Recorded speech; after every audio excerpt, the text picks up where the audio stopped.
Hello, everybody. Hello, how are you today? I am so ready to be back on stream. I took that, that Thanksgiving off, and it just has felt like forever.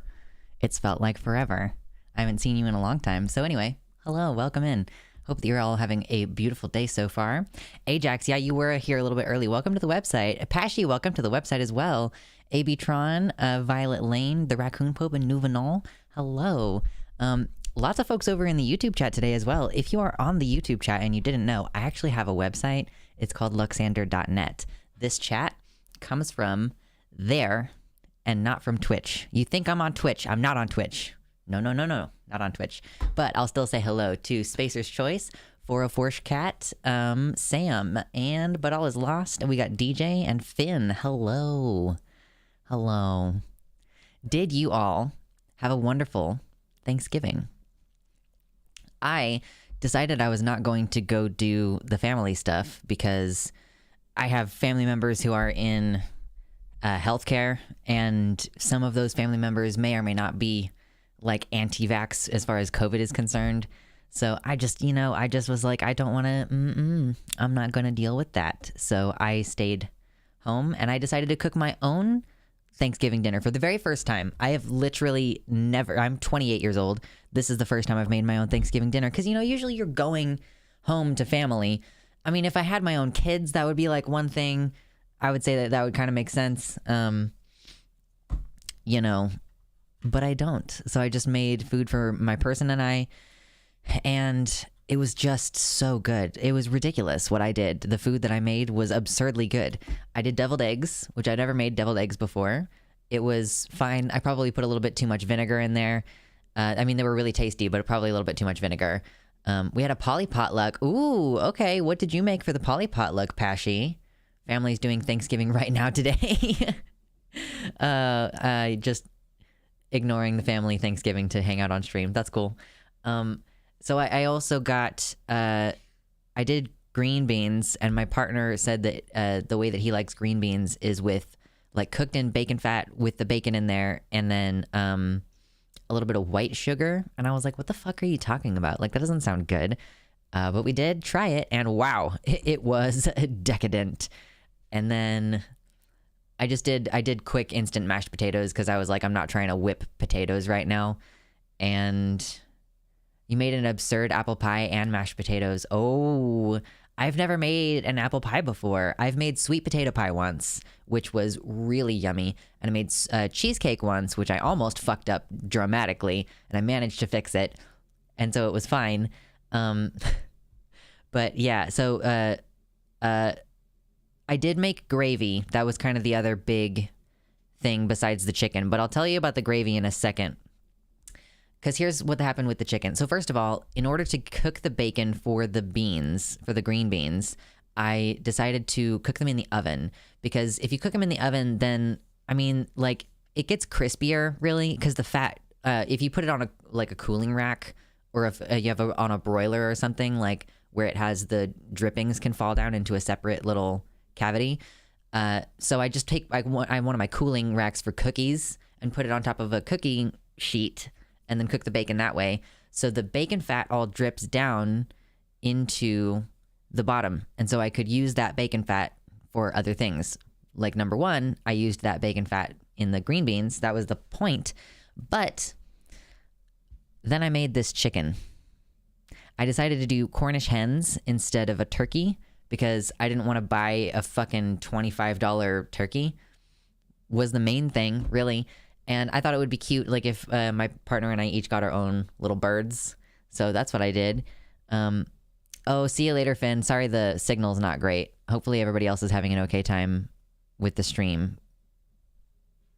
Because I think the quality's fine. Let me know if you guys are having any issues with that.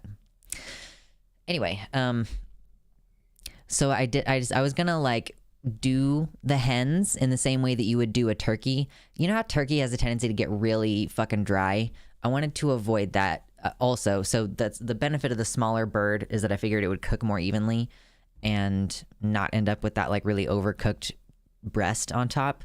But I wanted to follow all the same steps that you would follow to make a really yummy turkey. So Stream is high quality. Good to know. Thank you all. So I was gonna do a dry brine. So the night before, I mixed together my spices, and I think the thing that really made this chicken good was that I added nutmeg to the spice. I think I probably did a little bit too much salt, but the nutmeg was delicious. That was the only fall spice I used. The rest of it was like garlic powder, onion powder, pepper, paprika, all that kind of shit. So I did a dry brine. You like separate the skin of the bird from the top layer of meat. I ripped it a little bit a couple of times because it's like a tiny bird. It's not very thick. So, but you kind of try to like worm your fingers in there, and you start like trying to shove dry spice into that cavity, and then you also get the spice around on the outside of the bird, and then you let that sit like overnight, ideally. That made a big difference. It just like really, really, really sat in. Spatchcock, remove the spine and flatten your birds, makes a huge difference in the difference in cooking time between dark and light meat. Jimmy Nails, one of my friends also said that she cooks her bird, like she puts it in the oven breast side down at first and then flips it over so that the dark meat cooks first. Like it cooks more first initially. So I don't know if that's a tip anybody would want to work with. But the other big thing, aside from doing a dry brine that's supposed to result in like really delicious, juicy bird, is to baste. So ideally you want to baste with butter, but butter has like milk solids in it that will burn. So you can buy clarified butter, or you can just make clarified butter. I just made clarified butter. It's easy. You just take the butter and you boil it for like 10 or 15 minutes, and then you like pour it into a separate container, and you're supposed to let it sit for like an hour. I forgot that you were supposed to do that. So I actually just went from the hot pan into like a strainer situation. So you just like, it separates out the milk solids. Oh, you also scrape all the whey protein off the top. It's like a foamy white stuff on the top while it's boiling. You're supposed to like scoop that off because you're trying to get rid of moisture, right? Hello, Demonia. Can't contribute anything to this conversation. It's fine. I just like talking about food because I've recently figured out how to be a really, really good cook. And it's Thanksgiving, like coming back to stream after Thanksgiving. So we're just going to enjoy talking about food for a few. Because, bro, it turned out so good. Yeah, so anyway, I clarified butter, and that just means like the whey protein separates to the top, and the milk solids fall to the bottom. You scrape off the whey protein off the top, and then you pour the clarified butter through like a strainer with ideally like a cheesecloth sitting in the top of it. I just use paper towels. And then that clarified butter, I put like some of the bacon fat actually in the pan, the roasting pan with the chickens. And then I put some like onions and garlic in that bacon fat because I didn't want anything on the surface to like burn. So I used bacon fat to do that part, and then I think I waited to I actually did baste the top of the chickens to start off with. You just take some of the clarified butter, warm it up so that it's liquidy, and then like drizzle it over the top of the chickens and stuff. So I oh my gosh, someone's talking about Ben Shapiro in the YouTube chat. We'll get to that in a minute. And then every 10 minutes or so, you go in and take some of the clarified butter, or once you get enough oil in the bottom of the pan, you can actually just like tilt the pan and scoop with a spoon the juicy stuff in the bottom of the pan, which at this point has like onions and garlic cooking in it. And you spoon that over the top of the birds every 10 minutes. And it's delicious. It made such an impact on the birds. And then, so I took the birds out, and while they were like resting, I took all of that grease, like it was bacon fat, chicken drippings at this point, and clarified butter with onions and garlic that had basically burned in there with delicious browning. I took all of that and put it into a pan. Well, yeah, I put it into a pan and added flour, and then added a little bit of water and like mixed it up, and that was the gravy. And wow, I was so picky with my food the next day. It was so delicious. And the next time my partner was like, can we order food? And I was like, everything is so greasy. It was delicious, but oh my God, it was so fattening. Like just so fatty. So much oil and butter. It was delicious. Cooking is really fun. It's like my only creative outlet. Yeah, honestly, like it's something that I enjoy kind of fucking around with and experimenting with. Hey, Wellington Smith, how's it going? Oh, Jimmy Nails, you cook for a living. Oh, that's cool. Cool. But yeah, catching up in the YouTube chat a little bit. Still, everybody who's on YouTube chat, if you're on a computer, you should come over to the website chat because it makes it a little bit easier for me to be able to like focus in on the one chat that has like, it's just easier to read on my website, honestly. Okay. Turkey in a bag is how my mom does it. Okay. That probably seals in the moisture a bit more for sure. One way to avoid a dry turkey is to cook it breast down so the liquids go into the breast. Yeah. You can flip it near the end to complete it. Yeah. My friend did it that way this year, I think. And last year, I believe. Let's see. We didn't do turkey and ham this year. My stepdad isn't feeling great and can only eat soft foods, so we did meatloaf for him and also did pork chops so that we would have a pork option. Cool. That's really considerate of you. Just like making something that everybody can eat. For sure. I might come back. It's 5 a.m. in Australia and I'm vegan, so this convo is slightly grossing me out. Sorry, Kate. Sorry. I will admit that I'm a bit of a speciesist. I just don't have the resources to care very much about. I want to like eat less meat for my health, but not like for ethical, moral reasons. My partner and I are having a belated Thanksgiving today. I've had eggs marinating for 12 hours so far. I didn't marinate my eggs. Is that for your deviled eggs? Wellington, hello. I have a union job and just got done with my first week. Fuck yeah, Sleps Hungry Bears. That's awesome. Oh, finished your second week. Okay. I want to eat less meat, but mostly for environmental reasons.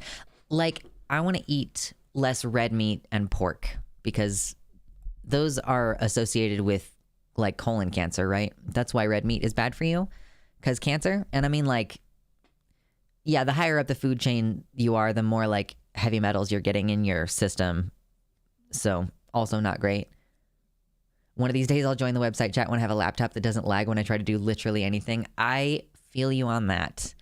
I'm kind of thinking about starting to use my laptop more because okay, so here, hey, listen, everybody. First of all, if you haven't already liked the stream, what are you doing? It's free. It's a simple gesture of thanks from you to me, which doesn't require any effort on your part. Please hit the like button. I would very much appreciate it. Also, if you didn't know that I'm about to move, that's like happening very soon. As a matter of fact, you have to like it on the YouTube page, everybody. The website chat does not have a native like button. I don't know why.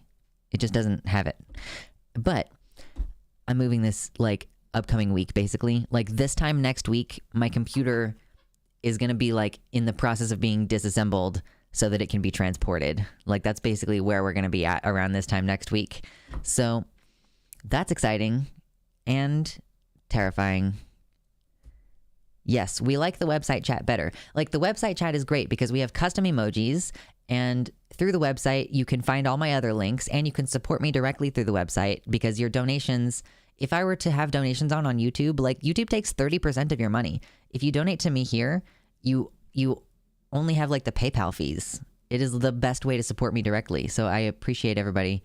Yeah, Dix is a sub only emote.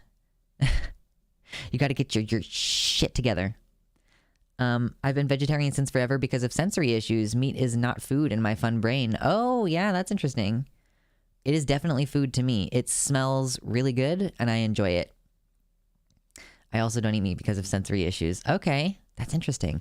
I don't really have any food restrictions because of sensitivity, like sensory problems. Like I don't refrain from eating foods because of that for the most part. Although I get it. Like hot dogs sometimes really hit me wrong. Like right as you're trying to like swallow the hot dog, it's like the texture of it can be pretty disgusting. But only occasionally. I've never been able to go vegan. I have serum iron deficiency. Well, I get it very easily. Strange, it happens even when I take vitamins and other supplements. Happened to me recently. Yeah, you have like all kinds of weird digestive issues, don't you, Mersh? I don't like that YouTube took what was given to you. Yeah, I have almost all of the like user donation stuff deactivated on YouTube right now. Because they just take way too much of your money and that's not fair. Whipped cream and pudding taste great but feel horrible when going down. Yeah, I guess I could see it. I don't really have this issue, but I'm thinking about it and I'm like, yeah, I mean, I get it. I went veggie vegan for 6 months last year, got anemic, so take your liquid iron if you go vegan. You definitely have to make sure you're getting a wide variety of different things. I like to do vegetarian meals. That's what I'll do. Like, I feel like I don't want to cut it out completely, but I do feel that reduction is something that is probably better for the world. If I could buy local when I buy meat, that would probably be better too. There actually might be a butcher not terribly far away. It's been a while since I looked that up. I would be vegetarian if I had any kind of backbone, but meat is so often convenient, and frankly, I can't eat eggs and beans as my sole proteins forever. You can get proteins from a variety of sources, is the thing. Like, I mean, I have tried some of the fake meat stuff. I tried, I think it was Morningstar brand fake beef patties, and they're soy, and they taste really good when you cut them out, like, not cut them, sorry, when you get them out and like fry them up the way you would do burgers. I get weird about some sausage textures. Don't know why it didn't used to be a problem. I wonder if my issue with sausage is fundamentally a texture issue. I would call it an issue of taste, but it's like really greasy. It's just like super, super greasy. Buying local, are you some sort of nationalist? True.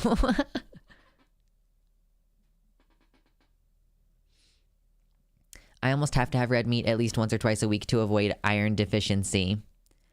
I definitely think about it when I'm like, oh yeah, like, you know, trigger warning, I guess, for everybody. Like, sometimes you have a period and you're like, I know that I just need to go ahead and eat a burger tonight, even if I'm not particularly in the mood. Like, just need to get ahead of this anemia problem that's about to happen. Trader Joe's has the best fake beef I've had. I've replaced my ground beef usage with that for cheesesteaks and tacos and things, and also it's cheaper than ground beef. That's the question. Is it ultimately going to be cheaper as well? I made do y'all know what a shepherd's pie is? Like, a shepherd's pie is like layers of, like, it has mashed potatoes and usually a layer of like peas and carrots or some kind of vegetable like that, and then like some ground beef, and it's kind of layered like a casserole. I made something like that, but I did a spin on it and made it, first of all, it was vegetarian, and second of all, it was, shoot, what am I trying to think of? It was kind of like a Mexican casserole where the bottom layer was like, I took Doritos and like kind of crunched them up to make like a crunchy bottom layer. And then I did a layer of mashed potatoes, and then a layer of, I actually cooked up like red and green peppers and onions with the fake soy beef stuff, the ground beef stuff, and like then I put that on top, and then like cheese, and it was really yummy. Like, it was crazy good. Have to be careful with vegan meat substitutes because of my fungus allergy. What kind of fungi get used that fuck you up? Iron deficiency. Venusian says, iron deficiency? Just buy some nails, grind them up, and put them in your breakfast. Yummy. What's up, Damien? We are bopping in this chat right now. Listen, I know, like, I realize the title of the stream is very serious, and we're fucking around and being very unserious. This is how we spend the first part of our stream, okay? This is just how we do it. For the first, like, half an hour or a little bit longer than that, we vibe, we chill, because the world is a terrible place. And frankly, I'm in a good mood. So why would we not just enjoy being in a good mood together, okay? Like, if you saw me on Tuesday, you know that I was not in a good mood. I felt like shit on Tuesday. But I'm feeling better today. We're getting closer to lab-grown meat, hopefully more environmentally friendly than regular meat. Yeah, for sure. The environmentally friendly aspect of it is part of it, for sure. Meat substitutes fuck me up because I can't eat gluten. Oh, I bet that's like a binding agent in all of those. That doesn't sound fun. Demonia says, sausages gross me out now. Vegan/veggie sausages were awful when I became a vegetarian, and I could not bring myself to eat meat now for moral reasons. It triggers my gag reflex even thinking about it after having been vegetarian for 15 years or more now. Wow.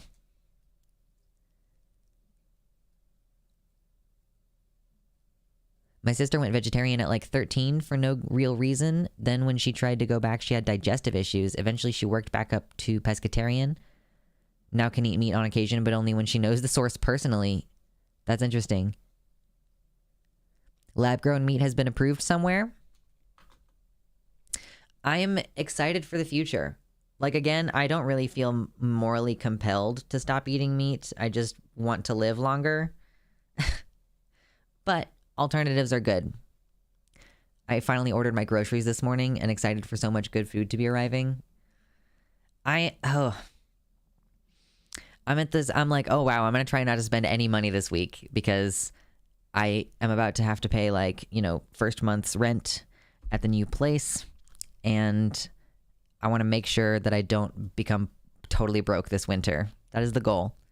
I'm changing up how I do the dono thing up here, by the way. I had like a monthly goal thing that I would leave up for the entire month. But I think instead it would be a better idea for us to just have a per stream goal. So like this late in the month, I'm just going to say like it would be cool if today and Tuesday before the end of the month, we could make like $100 each stream. That would be cool. Not going to be too upset if we don't, obviously, but that would be cool. This is my job. We're going to talk about some serious stuff today for sure. I guess since we've been talking about food for a little while, this is still part of the pre-stream discussion part, but I do kind of want to touch on something that's a little bit more serious with regard to Thanksgiving and the holidays coming up and stuff.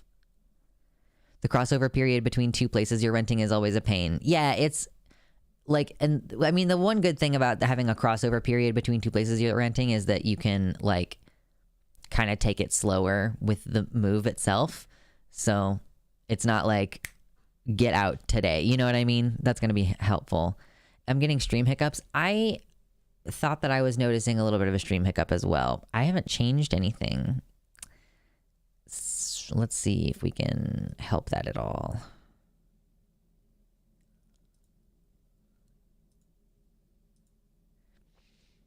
Didn't close all of the things that needed to be closed before we started. So now we're going to do that and free up some CPU power. See if that makes things a little bit easier. The website is hiccuping a bit, but restarts easy. Okay, my paycheck on Wednesday is going to mostly go to the late rent I owe, and then the next day I'll get slapped with the next month's rent. And BJ, my heart goes out to you. Slaps Hungry Bears, thank you for the gifted 3 tier 1 subs. No notes, only grink. Thank you. I appreciate. Everybody enjoy your dicks. Can we get some dicks in chat, please? For sure. That's probably one of my favorite emojis. Although much credit goes to EB the Purple for making... Close all your cookie clicker tabs already. EB the Purple, who made all of the beautiful dragon emojis that we have over here.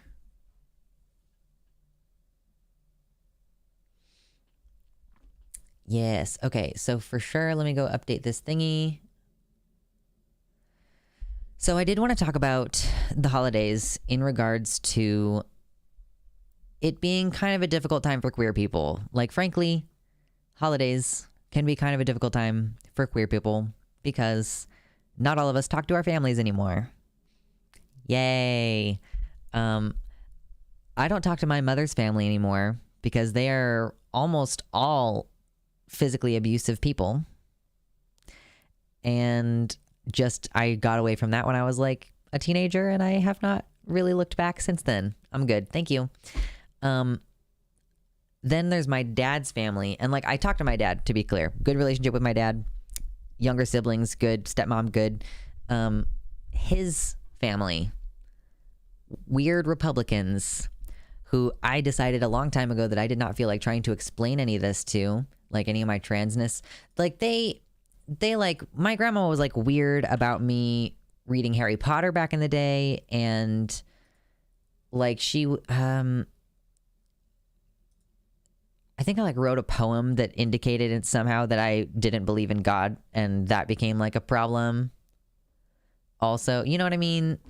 So I just decided a long time ago that I didn't want to talk to them anymore, and that was easy for me because I had already cut out a bunch of abusive family members, and like I don't really feel like most of them really knew me or connected with me as a person, if that makes sense. I mean, partially because I was raised as like a little girl, and that was not who I was, and like nobody knew that. That's fine. When I realized that that was the case, I just knew that it was going to be an issue, and I didn't feel like dealing with it. That's on me. I now have in-laws who I don't really feel like I get to have super strong boundaries with.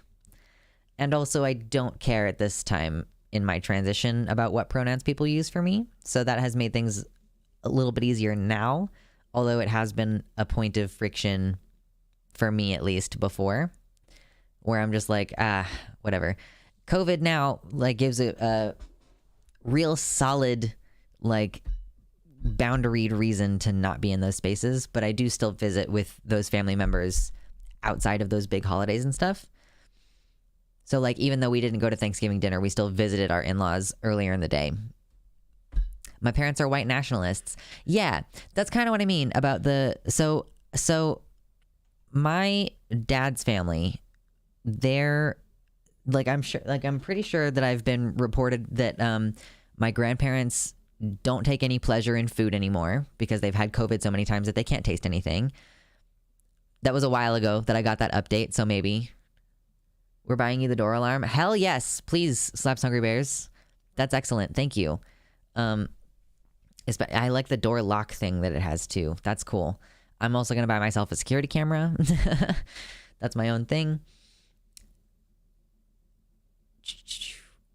My uncle apparently asked my mom about my new name without anyone telling me about it. I had not yet come out to him technically, and today he misnamed me and then corrected himself with no input. That's awesome, Demonia. That's cool. It's crazy how the author of Harry Potter is now aligned with the same people who said it was a satanic book of witchcraft and kept their kids from it. Right, Mama Mephistopheles. I wonder, like, what kind of conversations would we be having at the fucking dinner table if I tried to go to one of these things now? These are the kind of family members, like, I would bet you money that at least one of my aunts in that family is like, J.K. Rowling is smart and the best. Like, and I'm pretty sure that one of my uncles is a cop. Like, so I'm focusing in on this a little bit, talking about this one aspect. Cause like, listen, I like the abusive family members, totally unrelated. Like I left that shit behind, like basically more or less before I really came out as trans and was like really gunning for that. So we're not talking about that right now. With the Republican, like the family that was nice growing up, you know what I mean? On my dad's side, like I was not upset very much about losing those connections, and I don't relish the idea of trying to go back to that space. However, the address is fine. I've been receiving stuff easily from Amazon on that address, so it's cool. My younger brother, who is 16, is trans, and I don't really go into massive detail about his life and stuff because I don't, frankly, like I don't want to be profiting off of his experience or his, I just don't want to like expose him or profit off of his narrative. Does that make sense? But I am upset because earlier in the week, my dad sent his mom like a text about my brother's new name. He's like, pretty standard, like, female to male trans boy person. And so he's using a boy name now. And I guess my grandma did not respond to my dad's text about that. So when the time came, like when the day for the family dinner came, my dad just like told them that the whole family was sick and they couldn't come to Thanksgiving. So I am upset that my younger brother, who is trans and who is about the same age as I was when I just decided I was not going to family gatherings anymore, is having to now experience his first taste of not going to holidays because he's trans. And I'm pretty upset about it. Like, I think it's pretty shit. And I think it, you know, and some part of me is a little bit regretful. Like, what if I had stuck around and like had the conversations and explained things to our family members so that it would be easier for him now. But that's me thinking like an educator. You know, I've changed a lot of people's minds in the meantime, and it would have been a lot to expect for me as a teenager or even a young adult, you know, 18 to 21-ish. Like, during that time, it would have been a lot to expect for me to just be in that space and trying to educate and pushing back about my pronouns and dealing with all that. And especially, you know, I don't know. It's just, it would have been a lot to expect of myself, but I am also still kind of disappointed in myself. Does that make sense? Like, why did it has to suck for him now that I didn't make it easier for him and our family? I hope that things get better, but like politically, the reason why I feel remorseful about that is because of how the political rhetoric has amped up. I don't know if my presence in their lives would have made that much of a difference. Because like if you're a cop, you know, you're going to be embroiled in communities that are kind of just fundamentally hateful, right? There's too many trauma reminders for me to go to a family gathering. The sound of someone's voice or certain scents might be easier or harder if he had to hear all the transphobic shit before he knew he was.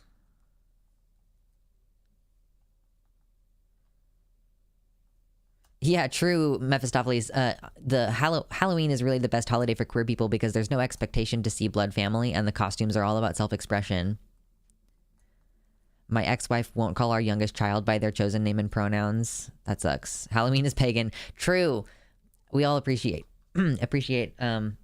Halloween. It's my favorite. I mean, did you all see the outfit that I wore on Halloween? I was like, we're going to do something today. We're really going to go out there and do something. Same way that Saturnalia is a queer holiday that Christians took over. I mean, yeah. I mean, even originally Christmas was the same as Saturnalia in the sense that it was a debauched festival. Yes, I was you for Halloween, true. The survivor's guilt is real. Right, so it's like, you know, at least he does have the immediate family support. Like my dad and our, and my stepmom, his mom, have always been like supportive about the trans stuff. And then he also has me. And we have like hung out and talked about things that are specific to the experience of being trans. So like maybe we together don't have our family because we are trans, but at least we have each other, you know? I saw your outfit in the thumbnail. I was so excited about it. There is a long history of Christians culturally appropriating the best holidays. Honestly, like I used to be so salty about Christmas because I don't like Christianity very much as a concept. And I used to get really annoyed. I still get annoyed at how soon it shows up in the stores. Like, listen, you can have November. I'm not a diehard for Thanksgiving. Some people are like, you know, they really need to interject the turkey in between the Jack Skellington and the Santa Claus. They really need it in there. I am not so particular. You can have November. Okay, babes? Christmas people who love Christmas, you can just have November. I'm giving you 2 months of the year, all right? Stop putting shit in the stores before Halloween. I'm drawing a line in the sand. I don't appreciate it, okay? I'm joking. But now that I'm embracing like paganism, which, oh my God, I'm so excited to set up the new space and like put in, like, I'm going to put pagan shit everywhere. Like when I can afford to start buying like shit that is just very aesthetic. I've been going to thrift stores a lot because thrift stores have some cool shit sometimes. You'll be like, oh my God, this thing is so cool. And it's only like $2. Whoa. Like, I'm just going to take that. That's for me now. That's going to look cool in my apartment. Anyhow.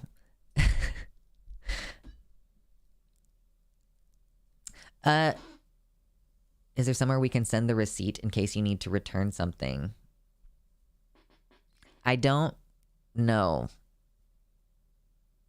I would say don't worry about it. If there's an option to just be like, don't worry about it.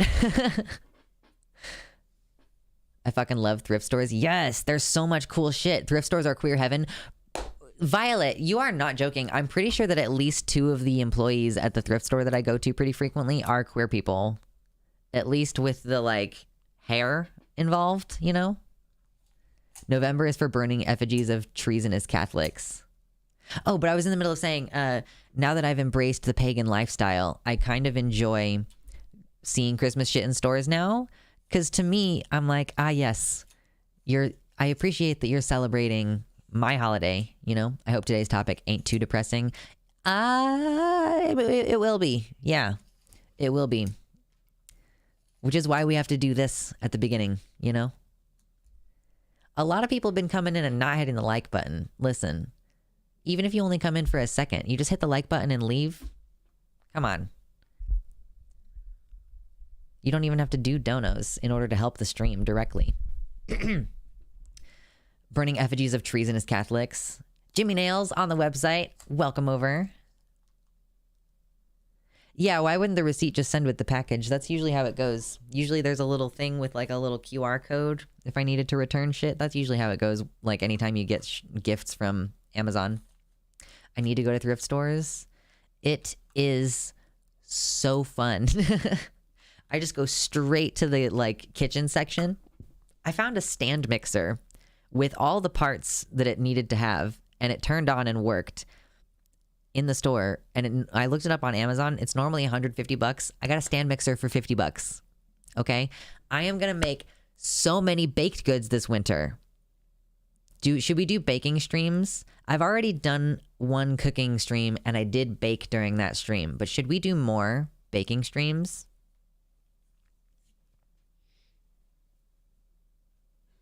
Guy Fawkes demonia. Yes. So, yeah, I'm excited and terrified. You should get me a housewarming gift if you feel like it. I found a chain belt with a black glass flower just thrown in with other random belts at a Goodwill. Yes. Yes, Slaps Hungry Bears, I appreciate you. I need to copy paste this to put it in the YouTube chat. Pagan music is often very nice. I don't ever listen to pagan specific music. What does that mean? Anyway, I don't want to get too hung up on it. But I will answer this question. Whatever floats your boat. If you're still in the chat, I'm sorry I was kind of ignoring this question. But I guess we can go ahead and touch on it right now. They asked, what's your take on the TikTok trend of telling queer people to buy guns? Is it a TikTok trend? I hadn't heard about this. I am not really on TikTok. Do I need to be? Do I need to be for my job? Do I need to be on TikTok for my job? That sounds like a Vorsh trend. It does sound like a Vorsh trend. TikTok is a cancer. So my thoughts on the queer people buying guns. Yeah, don't 3D print gun parts. Do not 3D print gun parts for sure. I think that statistically, they're not going to be helpful to you. That's what I think. This is where I've landed on this. It's bad for your security, and the app is brain rot. Oh, I don't want TikTok. I see what you're saying.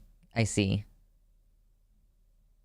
Anyway, where I've landed on this is that statistically speaking, most of the time when a gunman is taken down by people in the vicinity, it's by unarmed people. Like what happened at the Club Q shooting, where two people just like tackled the guy to the floor, right? If they hit their head on the floor, that's going to discombobulate them. Like, you get their weapon away from them, you punch them in the face a few times, you subdue them, no weapon required. I don't want to be completely unarmed.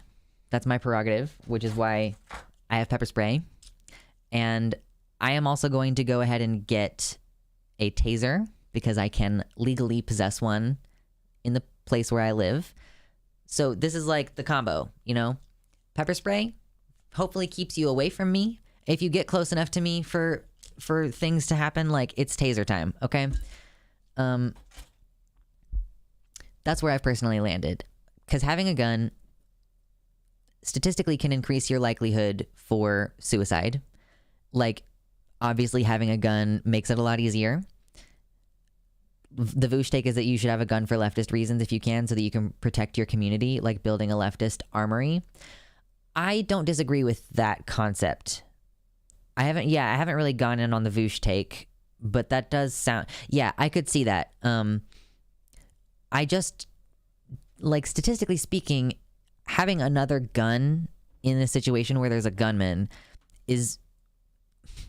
does it bear out statistically that actually stops more people from dying? Or does it statistically increase the likelihood for bystanders to get hit, or for the cops to shoot you when they show up, you know? Like, is it really better? Now, I can see the idea of building a militia that you then, like, what was that group? Someone help me out. What is that group called that got suspended off of Twitter? And they showed up to pretend to protect a drag brunch thing happening. Does anybody remember what the name of the organization was? Because I could see that. IDK, but the Black Panthers were based AF. Having a gun for self-defense statistically most likely leads to people stealing your gun. Yeah, it was like the John Brown something something. Does anybody know what I'm talking about? Let me see if I can find it. I did retweet something about this on Twitter, and I wasn't planning on talking about it, like, as part of our segment, but I did retweet it. I have the same pepper spray. I won't get a gun because I'm mentally ill, but I do understand the notion that the right shouldn't have a monopoly on gun violence. Right, like, I think that we have a right to community self-defense, and I think that if you can be part of a well-regulated militia, then that's a good idea, probably. What was the thing called? Gosh, I'm sorry. I've been retweeting so many things. Did I roll past it? I probably did.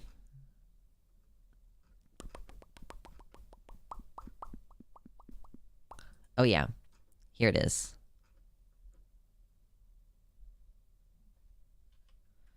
It was the Elm Fork Gun Club.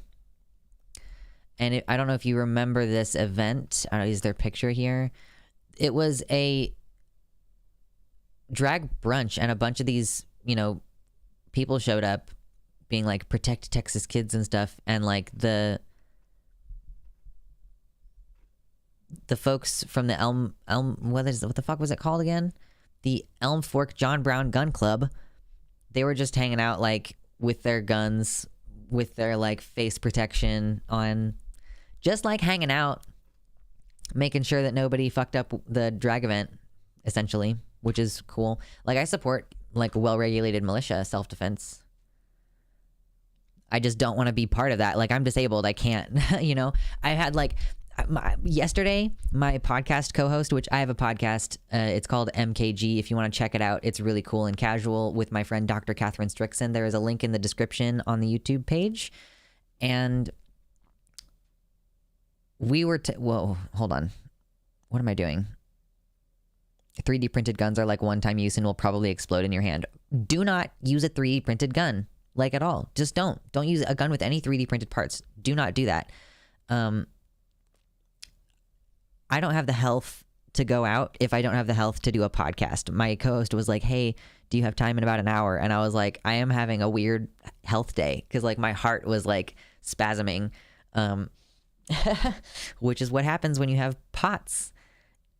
Yay. So, but if I'm like, I'm not well enough to sit down and record a podcast episode, I probably am not going to be a member of the well-regulated militia, and I'm cool with that. So also, am I in a position to like tell you that you should do that? Boy, I don't think I am. That's just my personal opinion. I don't think I'm qualified to tell you what to do.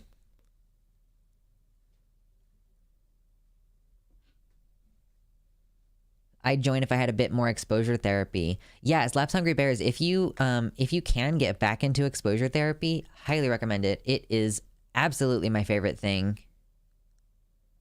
What is Heilung? What the fuck are you guys talking about?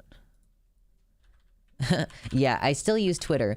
The thing that sucks the most... Oh, okay, this is a band. The thing that sucks the most about potentially losing Twitter to a guy who is... like, the idea of losing Twitter... Hold on, where is it? To a guy who will kick you off, or who will, like, call this hateful conduct, that, like, kind of weird that one dude gets to decide if, like, a billion of us can communicate or not. The worst thing about this is that we're missing out on so much news.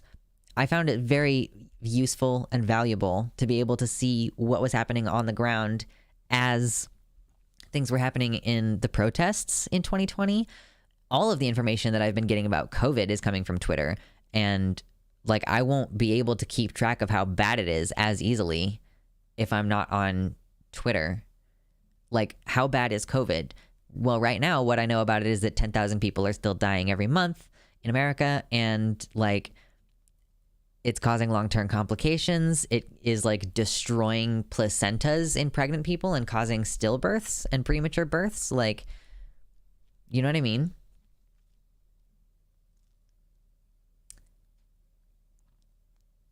Violet says, Violet has a couple of good points, that guns increase the chance of improper discharge leading to injuries. Guns are not a good investment training-wise compared to de-escalation training or learning how to run the fuck away in those situations.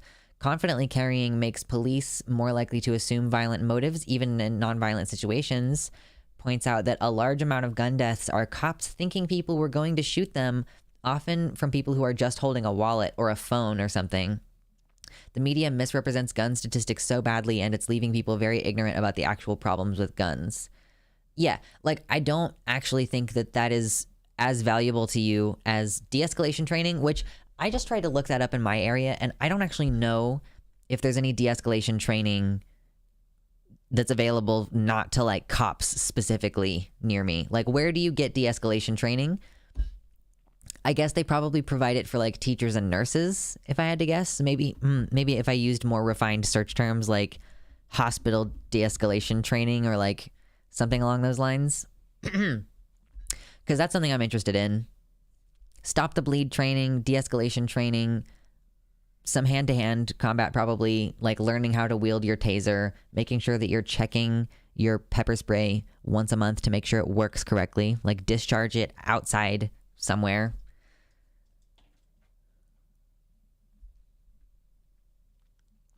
Yeah, especially if you're a person of color. My fiance was swatted once because their neighbor thought they had bought a gun. There are no guns in that household, but I still get not relinquishing guns to the right in the U.S.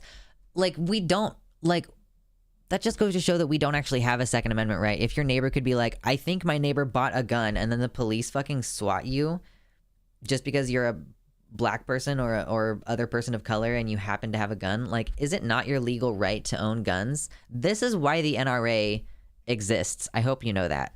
Like, the reason that the NRA exists is because they originally opposed fucking like gun rights for Black Panthers, right? Nurse here, and yes, I had mandated de-escalation training every few years. But is that something that could be available to the public? Like, if I just want to take a class in de-escalation, where do I do that?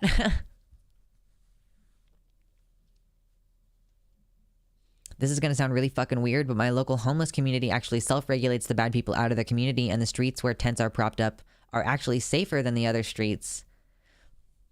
Anarchism at work. Listen, we can do it. A good guy with a gun is still a guy with a gun to police. I'm not anti-gun, just need to be careful. Yeah, yes. Even carrying a taser, if your taser is like in a holster, your taser might be mistaken for a gun. So like that's another thing that I have to consider if I'm like, I would like to carry a taser. Well, do I really need to carry a taser when I go to Target? Like,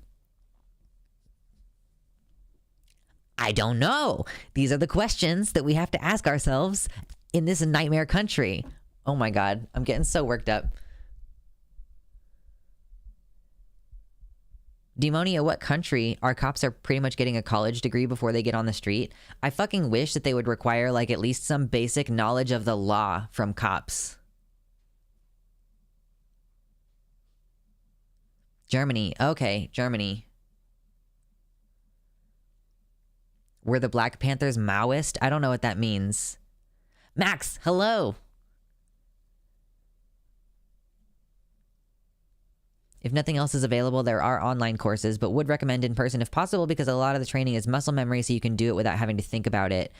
Yeah, that's ultimately the goal for me would be to do it in person. And like, ideally to me, if you're getting self-defense training or de-escalation training, I would like it to be a situation where I actually do have adrenaline kicking in, like that there is some form of anxiety involved, because that helps your brain like be able to remember it better when you are feeling those chemicals, you know, instead of like in a calm. And you know, it's like the difference between karate in the way that I did it as a kid versus like actual self-defense training is like, you know, it's like, oh, the person has grabbed your lapel and you have to like, I don't know, you like get their hand like this or whatever and like manipulate their hand. It's not the same as being in a situation where someone is like really grabbing you and you have to like actually fight with them, you know? I think that that's better. What's up, creature of the Fae? Welcome in. There's tons of de-escalation vids on YouTube. Watch someone make of it what you will. What I remember was mostly how to face the angry person, hold your arms, hands, and asking clarifying questions. For sure, it's a lot easier to for the mistakes people make after being training, not preparing people for the adrenaline that can fuck up your decision making. Yeah. 8 years to practice the law, 6 months to enforce it with a deadly weapon. True, Mephistopheles. So yeah. Stop the bleed training is another thing that I would look into as far as being able to do community defense and aid, you know? Because I do think that those courses might be more available. Or just like a general triage first aid course. You might be able to take like a triage course at like a community college if you have one near you. Ooh, 67 concurrent viewers. If you haven't yet hit like on the stream, if you're enjoying the conversation here, hit like on the stream, okay? I have spray and taser, and I treat my homeless community well. The only people that have fucked with me are those so fucked up on drugs that the tent community had kicked them out, or alt-right assholes that clocked me. Mace and tasers were important to prove that it had hurt a lot to fuck with me. Yeah, because another thing that I am concerned about with the owning of a gun is that I am small, and I could have a weapon wrested from my grip relatively easily. And now I don't have a gun, and they have a gun. So, like, you know, my main pepper spray is on my keys, which are also on a lanyard. So I could wrap the lanyard around my wrist and have the spray, like, safely in my hand, unable to be really taken away from me. You know?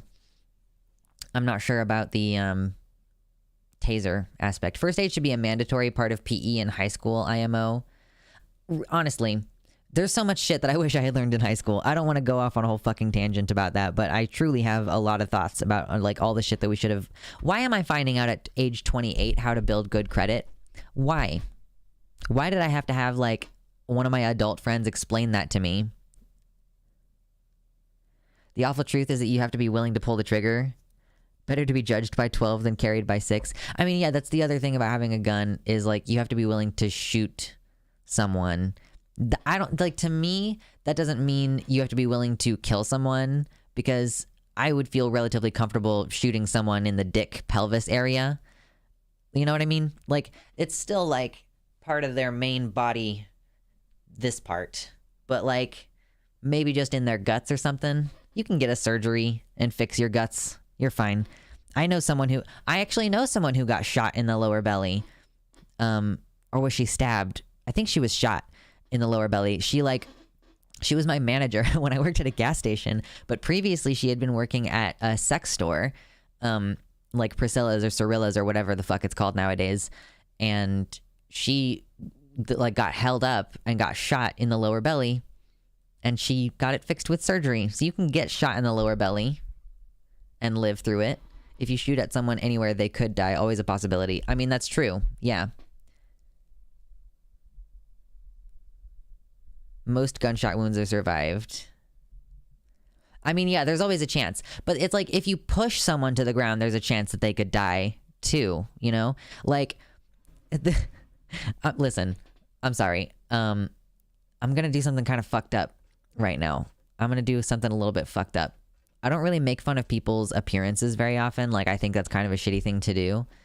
I guess I'm not exactly making fun of the guy's appearance so much as I am making fun of the neglect of his parents. Come on. Did I not retweet a picture of this guy? I can't believe I didn't take a picture of this guy.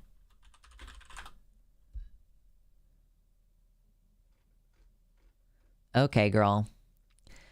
So, I don't know if you noticed how flat the back of this motherfucker's head is, but this is the result of your parents just leaving you lying down all the time when you are a baby. If this person had not been neglected as a child, there's a possibility that getting slammed to the floor in the way that he was could have killed him. But because his head is so flat, it dispersed the impact over a wider surface area. That's what that is, baby squid. I don't know if you all know this.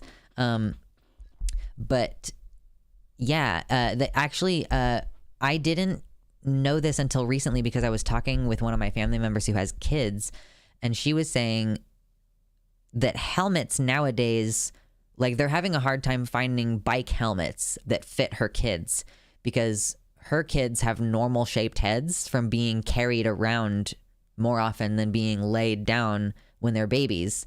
So they're actually starting to make helmets to match this because more and more people are leaving their babies lying down all the time rather than carrying them, so their skulls are not forming correctly. Also, yeah, he did get fucked up. This is not a very high quality picture, but like I saw a slightly higher quality picture and there are very clear like heel outmarks. Like this one right here might be like right above his eyebrow. If you can see this like triangle shape, that's like the outline of a heel stomping on his face. Yes, it was a trans woman. I don't know her name still. I honestly don't like blame her for not like rushing to be in front of the media right now. But anyway, yeah, no, maybe if his mother loved him, it would have been way, way worse if he had hit the floor. That's what I'm trying to, all that to say, even pushing someone to the floor is something that could kill them.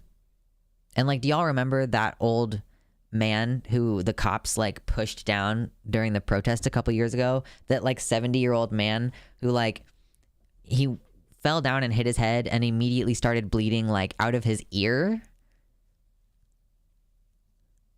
Which seems like, wow, I didn't know that you could just easily bleed out of your ears like that. That seems like something that shouldn't happen. Did you hear about his dad? I did. I retweeted it. I didn't plan on talking about him this early in the stream. So it's on the docket where we're going to have an actual segment about this guy. I just wanted to make fun of him while we were having this separate conversation about self-defense in general. No, you're good. You're good. He actually looks like the bruising around his eyes that they did crack his skull when they slammed him. He was pretty incoherent in court. I don't think it was all an act. He could definitely be concussed with those injuries. Yeah.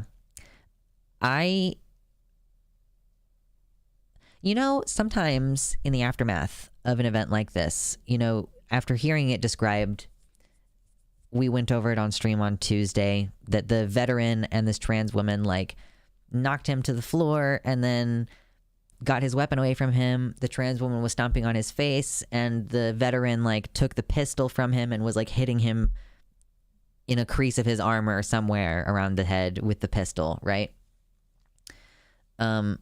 I think it's for kids, Demonia. Like, we're noticing it, the bicycle helmets for children are shaped differently, apparently, than they used to be. You might not notice it on the outside of the helmet. It might just be a padding on the inside kind of difference. Anyway, yeah, so really any form of self-defense that you take, if you punch someone in the face, you could accidentally like dislodge their cheekbone and like it's gonna like jam up into their brain in a weird way or something. Like you could accidentally like punch someone in the head and then they fall and hit their head on a spike that you didn't notice, their Final Destination style. You know what I mean? Like with any form of self-defense, you run the risk of killing someone. And the thing to keep in mind is that they're assaulting you and they have a chance that they're gonna kill you. You know what I mean?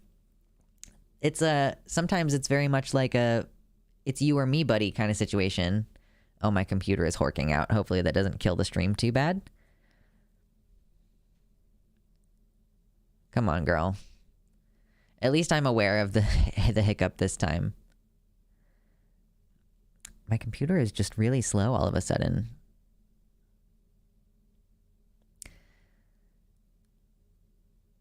Like, Google Chrome is not responding. But I guess as long as Streamlabs is still up, then it's fine. I don't know. I'm just gonna not touch anything and let it catch up. Hope that everything's okay. Okay, we've caught up now. I guess, God, are we gonna talk about... I guess, you know, I fucking brought it up. We can just segue into our topic then. Because I do want to talk about the whole shooter claims to be non-binary thing, okay? And some more of the aftermath of, like, talking about the conservatives' very clearly genocidal rhetoric, okay? Oh my God. I have to, like, breathe for a second first and drink some of my coffee. Sure, let's be angry. I know. I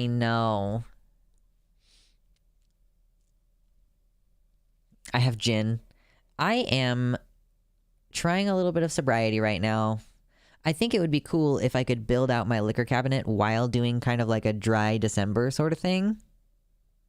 That could be fun.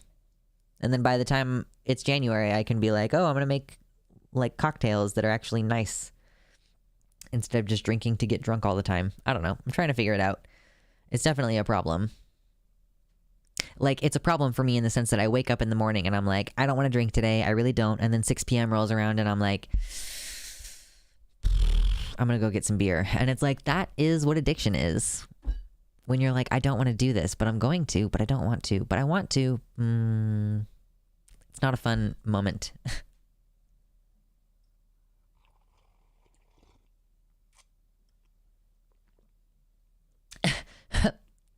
Baby Squid says, I simply punched him so hard my fist went clear through his head and killed him. Malod. True.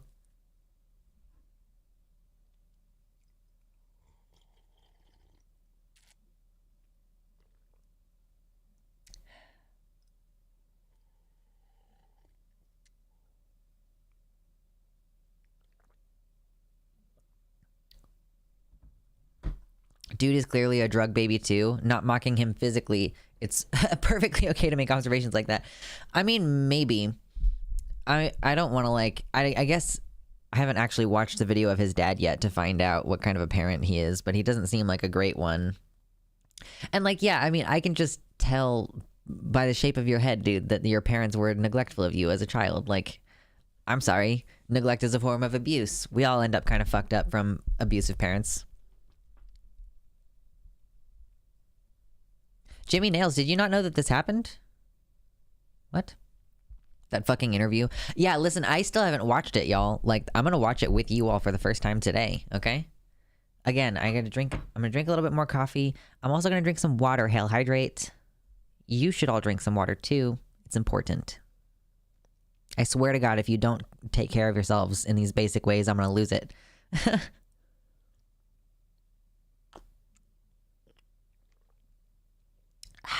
Yummy. I can't believe people don't know CPR. CPR is also a good thing to learn. I talked about it with my brother while he was over here recently. Just explained like how to do it, you know?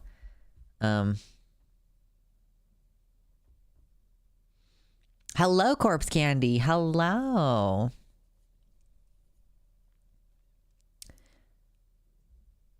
I've been hit with both a lucite heel and the butt of a gun and would personally rather be hit with the gun. Nice. Okay.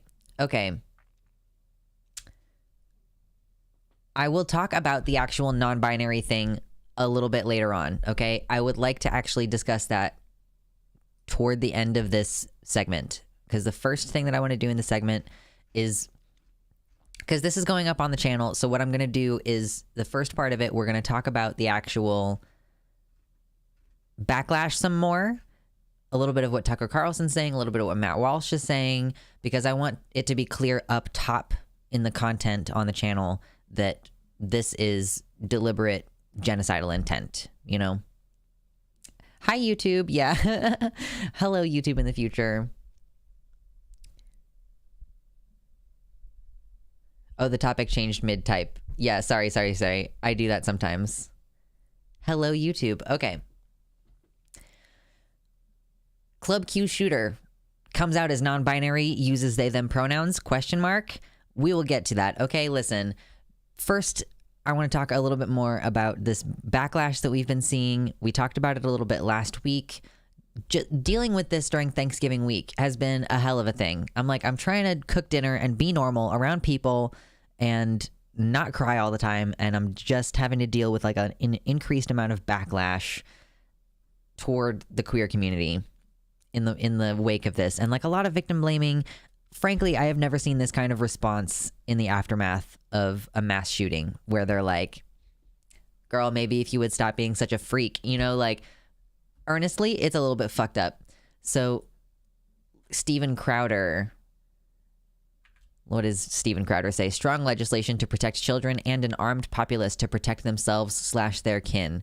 So Steven Crowder, in the aftermath of this shooting, is saying, like, in order to, like, because this Tim Pool quote before, if you don't remember from last week, it's basically saying we shouldn't tolerate pedophiles grooming kids. Club Q had a grooming event.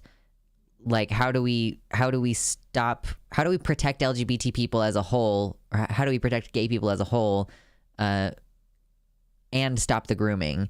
And so Steven Crowder is responding to that, saying we need strong legislation to protect children, and we need to continue arming people to quote protect themselves and their kin. The entire lie is even more absurd. Oh, by the way, Club Q was 18 plus only. So was I correct initially that the all ages aspect of the drag brunch that they were supposed to have the next day was 18 plus? Anyway, so Steven Crowder, sorry, I know that this wasn't on the screen a second ago. My bad. Obviously the right is being very clear about wanting us dead, and like, when they said all ages, they meant from 18 to 21, like that those people were included. Holy shit. It's so fucking disingenuous. These people are just gonna like lie. Oh my God. It drives me crazy. Oh, hold on, I need to catch up on this. Perfect. They just like completely interpret things incorrectly on purpose, I think is what's happening here. Let's see. Oh, I have some stuff about the shooter being non-binary. We will get to that in a second. Tucker Carlson.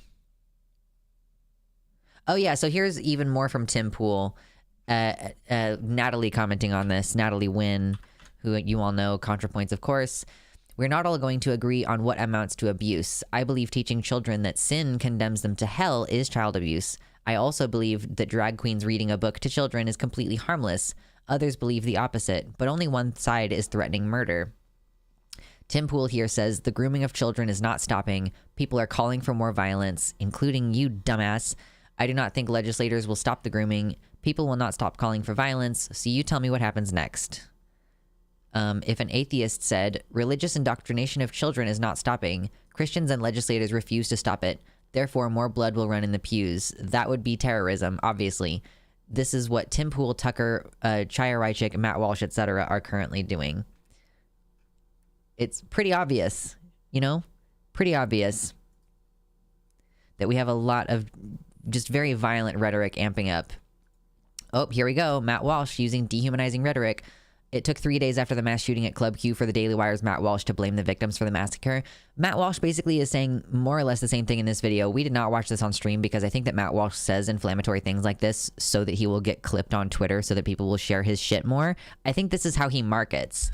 So I don't want to play into that. I don't want to watch the video. But I don't want to watch it on stream with you. I did watch it, and it says basically like the same kind of thing that the Tim Pool tweet was saying with like, oh, you know, if these people don't want this to be happening, then why are they trying to groom kids? You know, basically it's more or less that. So he responds to this person accurately calling him a victim blamer, saying, wow, these cockroaches are really going all in with the defamation today. As the clip shows, I said no such thing. Cockroaches. I think that was actually on, hold on, I have to find it. Hold on.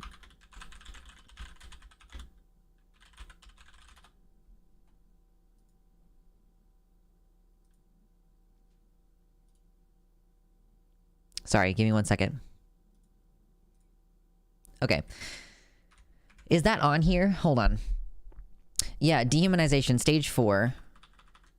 Wow, sorry. Those perceived as different are treated with no form of human rights or personal dignity. During the genocide in Rwanda, Tutsis were referred to as cockroaches, and the Nazi referred to Jews as vermin. This is the 10 stages of genocide as outlined by the Holocaust Memorial Day Trust based on the research of Dr. Gregory H. Stanton. We've been over this before. So yeah, Matt Walsh just over here doing that as per usual. No worries. That's fine. And then I have a little clip from Tucker Carlson. Everybody remember, okay? Tucker Carlson lists she, her in the bio. We'll talk about that again in a minute. We're going to talk about this whole like conservatives claiming identities thing in a second. We're going to just continue to talk about this genocidal intent thing because I want it to be abundantly clear. All right. Tucker Carlson's guest coming to us live. Wait, hold on. I got to pull this up. Inception, why are you fucking like this? All of us with this. Right. I mean, it shouldn't have to be said, but what is anti-LGBTQ that these people need to understand and what is putting our community in great danger? Hold on. Right. I mean, it shouldn't have to be said, but what is anti-LGBTQ that these people need to understand and what is putting our community in great danger is, Is she a lesbian? Is this a lesbian? Who are you? Gays Against Groomers founder. Okay.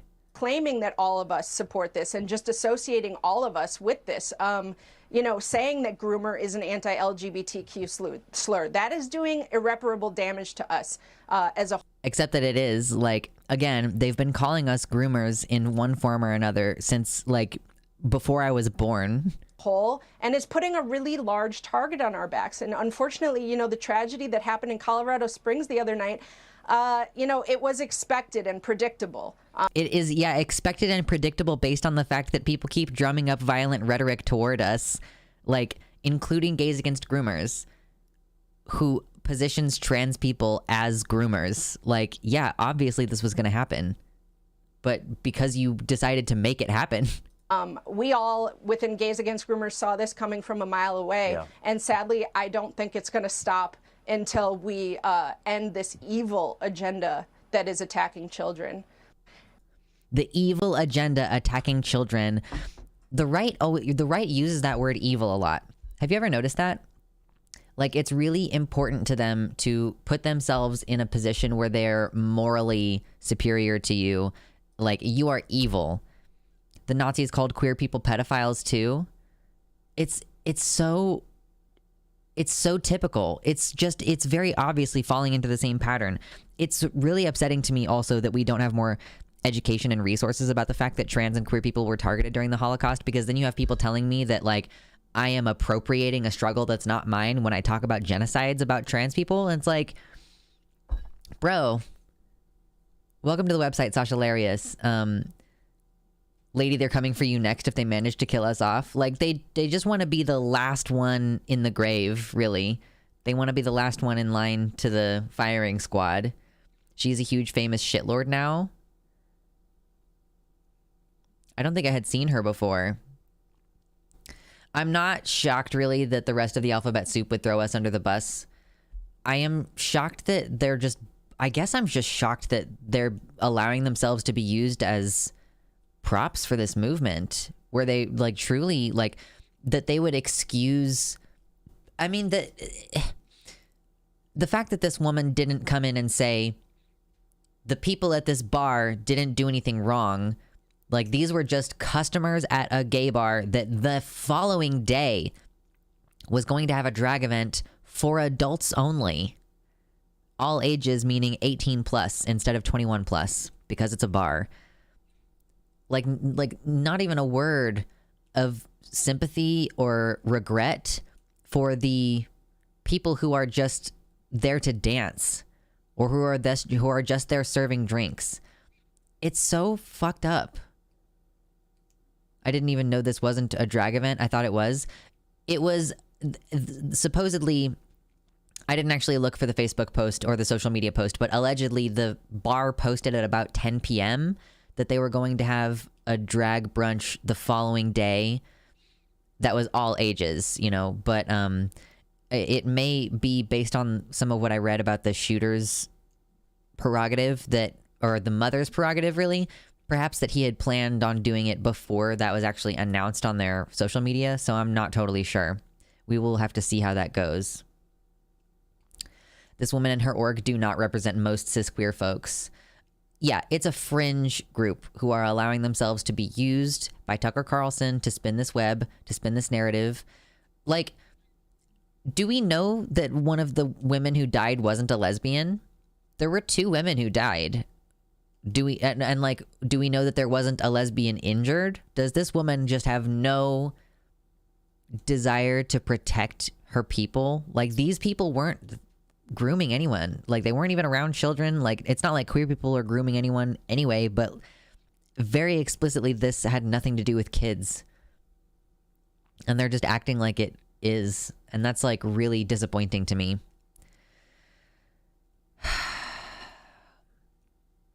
The genocidal intent is something that I wanted to look at for sure. Is there anything else on that regard? Or are we going to be able to switch to the non-binary thing?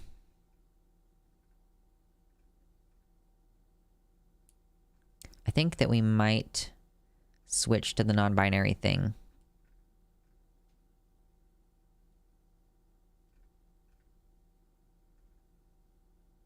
I'm just checking to make sure I don't have anything else that I've saved to talk about that. She feels no in-group with queers. She wants to sell us to the fascists for transient acceptance. I think that that's generally what these people are doing, right? I will never understand people who allow themselves to be used in this way, all for what? Money? I do think that it is money. I can't think of what else it is. Like, it's a grift. Why else would they be doing this? I don't understand. The media is refusing to call the right wing out on what they are doing. I would like to see more journalists outright saying, hey, it's very obvious that all of these attacks are very clearly you can just tell beforehand that they're going to happen because of the fact that the environment is getting so volatile. I'm pretty sure she's tight with Ariel Scarcella.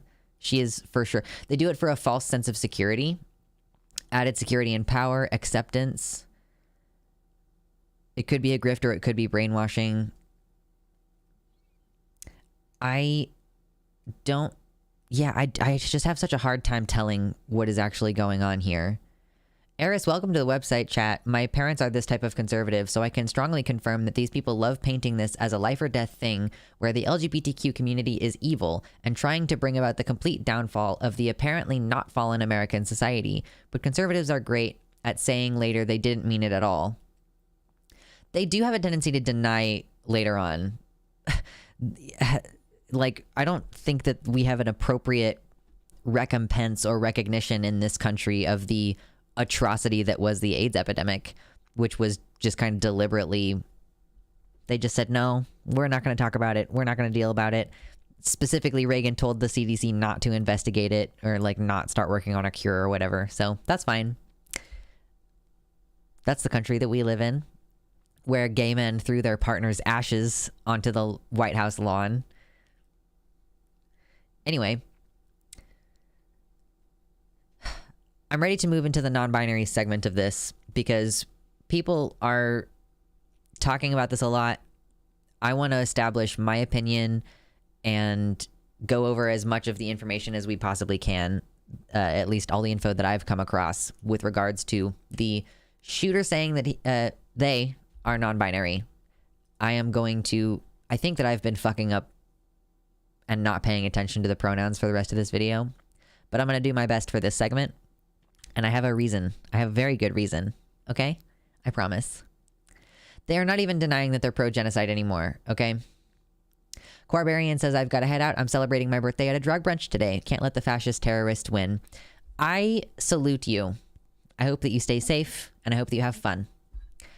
Listen, actually, before I move ahead to the non-binary segment on this, I do want to comment. First of all, if you have not yet hit like on the video, please consider hitting like on the video, because I just want to pause for a second and talk about terrorism and letting the terrorists win.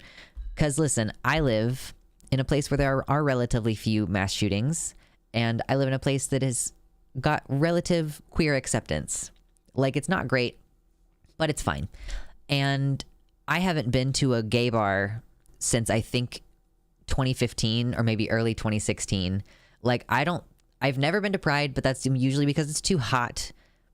However, I am at a time in my life where if it weren't for COVID right now, I would be like, I want to go to the gay bar. They do a drag show there sometimes. It's been like 7 years since I've been there, and I would love to go. Let's pretend COVID isn't a thing. I can't go because I'm scared of dying. Like, in my world, the terrorists have been winning since 2016 when the Pulse mass shooting happened in like December or whenever that was. The terrorists are winning in my world because I cannot risk dying. I'm not willing to risk dying just because I want to go dancing at a bar.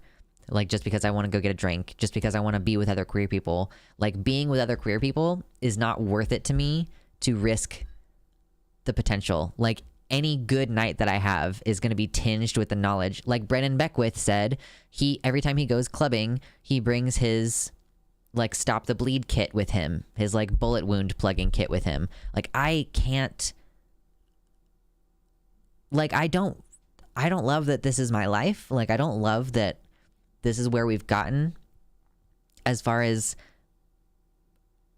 not being able to express myself and stuff. Like, I got into a miniature dispute with someone who was like, oh, well, you're the one who put a trans sticker on your car. And it's like, well, like, fuck it. I'm not allowed to have a trans sticker on my car without like being like, well, what did you expect? Like, what do you mean? What did I expect? That's basically like telling me like, oh, well, you're visibly a tranny, so what did you expect? Like, what the fuck? You know, that shouldn't be the expectation, but it is. So whatever. Anyway,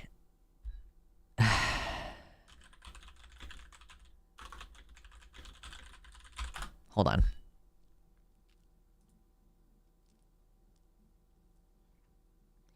All right, before we talk about, before we talk about any of the stuff that is happening on Twitter in response to this, I do just want to like look at this NBC News article and get the basic info out there, okay? Because this is what we're looking at. Colorado Springs suspect identifies as non-binary and uses they/them pronouns, defense lawyer says. In several standard motions filed on behalf of Anderson Lee Aldrich on Tuesday, public defendants referred to the suspect as Mix Aldrich. Mix is the gender-neutral alternative to Mr., Miss, Mrs., whatever. The alleged shooter facing possible hate crime charges in the fatal shooting of 5 people at a Colorado Springs gay nightclub is non-binary, the suspect's defense team says in court filings. In several standard motions issued on behalf of the defendant, they referred to the suspect as Mix Aldrich, saying in footnotes that Aldrich, age 22, is non-binary and uses they-them pronouns. The motions deal with issues like unsealing documents and evidence gathering, not Aldrich's identity, and there was no elaboration about it. Hate crime charges would require proving that the shooter was motivated by bias, such as against the victim's actual or perceived sexual orientation or gender identity. Okay, so it was also revealed Tuesday that Aldrich's name was changed more than 6 years ago as a teenager after filing a legal petition in Texas seeking to, quote, protect himself from a father with a criminal history, including domestic violence against Aldrich's mother. Okay, Aldrich was known as Nicholas Franklin Brink until 2016. Petition to Texas court. So we changed from Nicholas to Anderson. That didn't, going from one masculine name to another, I guess, whatever. Yeah, so that's the basic information. Now we're going to talk about all of the other information and the backlash and stuff about the non-binary identity. Because obviously some people are, like, pissed off. Because we've been seeing this fucking helicopter joke thing for, God, like almost a decade. How long has it been since I first heard the first attack helicopter joke? It's been happening for a while. We know that this is a deliberate attempt to obfuscate the narrative around the situation, to potentially try to wiggle out of hate crime charges, because how could it be a hate crime against queer people if my suspect is queer? Like... Oh, do tell. Oh, do tell. We shall look into it. We shall see. Don't let it isolate you and make you hate. Yeah, I am an angry person, and I didn't used to be an angry person.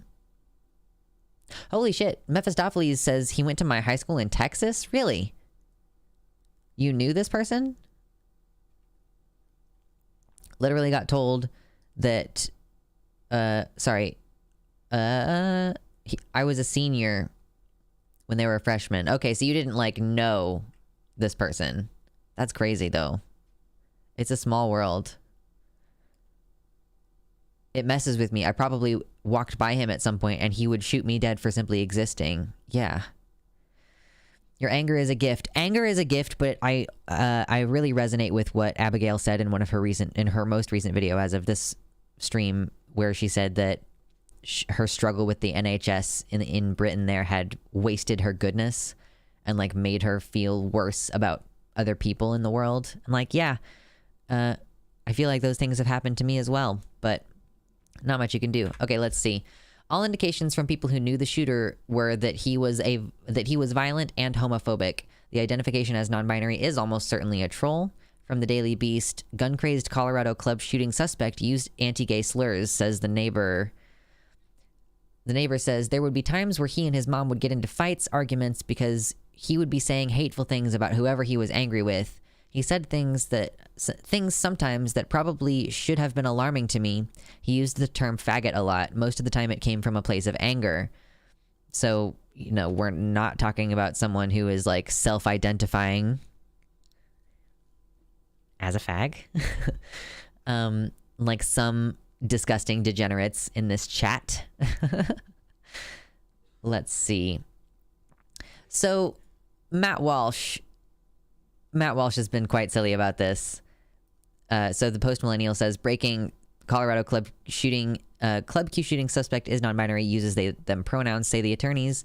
Matt Walsh says, and there it is. There's a reason the media wasn't giving us any actual details about this guy or his motive. It's because they wanted to set the narrative before the real truth came out. Oh, the real truth that they're non-binary. Uh-oh. What a fucking cunt. I think we have more from Matt Walsh later in this stream of consciousness as well.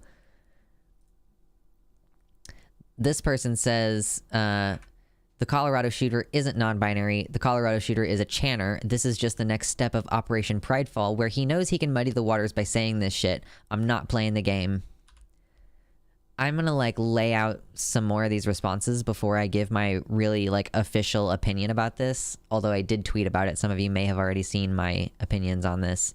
I'm going to watch Demon Mama's stream later about how to set up a Mastodon, because Twitter is clearly fucking up and dying, and so I have a Tumblr.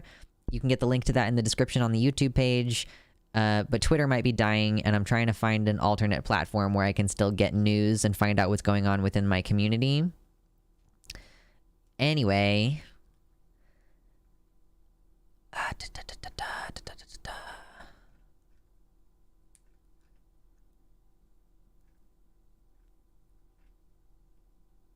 Matt Walsh again says, sorry, but if you're on the left, you have no right to deny the shooter's non-binary identity. You set a precedent here, and we will hold you to it. Didn't we already set this precedent with, like, Caitlyn Jenner? We've already repeatedly said you should respect Caitlyn Jenner's pronouns, right? Even though she committed manslaughter, okay? You set a precedent here, and we will hold you to it. You have to respect his identity. I don't. You do. These are your rules. Now take your medicine and shut up. Like, wow, what a weird guy. Like, what a weird person. Have you ever considered what kind of weird fucking person you would have to be to tweet like this? Hit like on the video if you think Matt Walsh is a weird fucking creep. You have already made it clear that if a male criminal comes out as a woman and is transferred to a women's prison, we may not speculate that his trans identification is a ploy to gain access to female inmates. Do you have any idea how much rape happens in female prisons with no transgender inmates? You fucking idiot. Your rules are clear. All self-identities are valid and cannot be questioned ever under any circumstances. Again, your rules. You are stuck with this. The shooter is non-binary. You have no choice but to accept it. Sorry.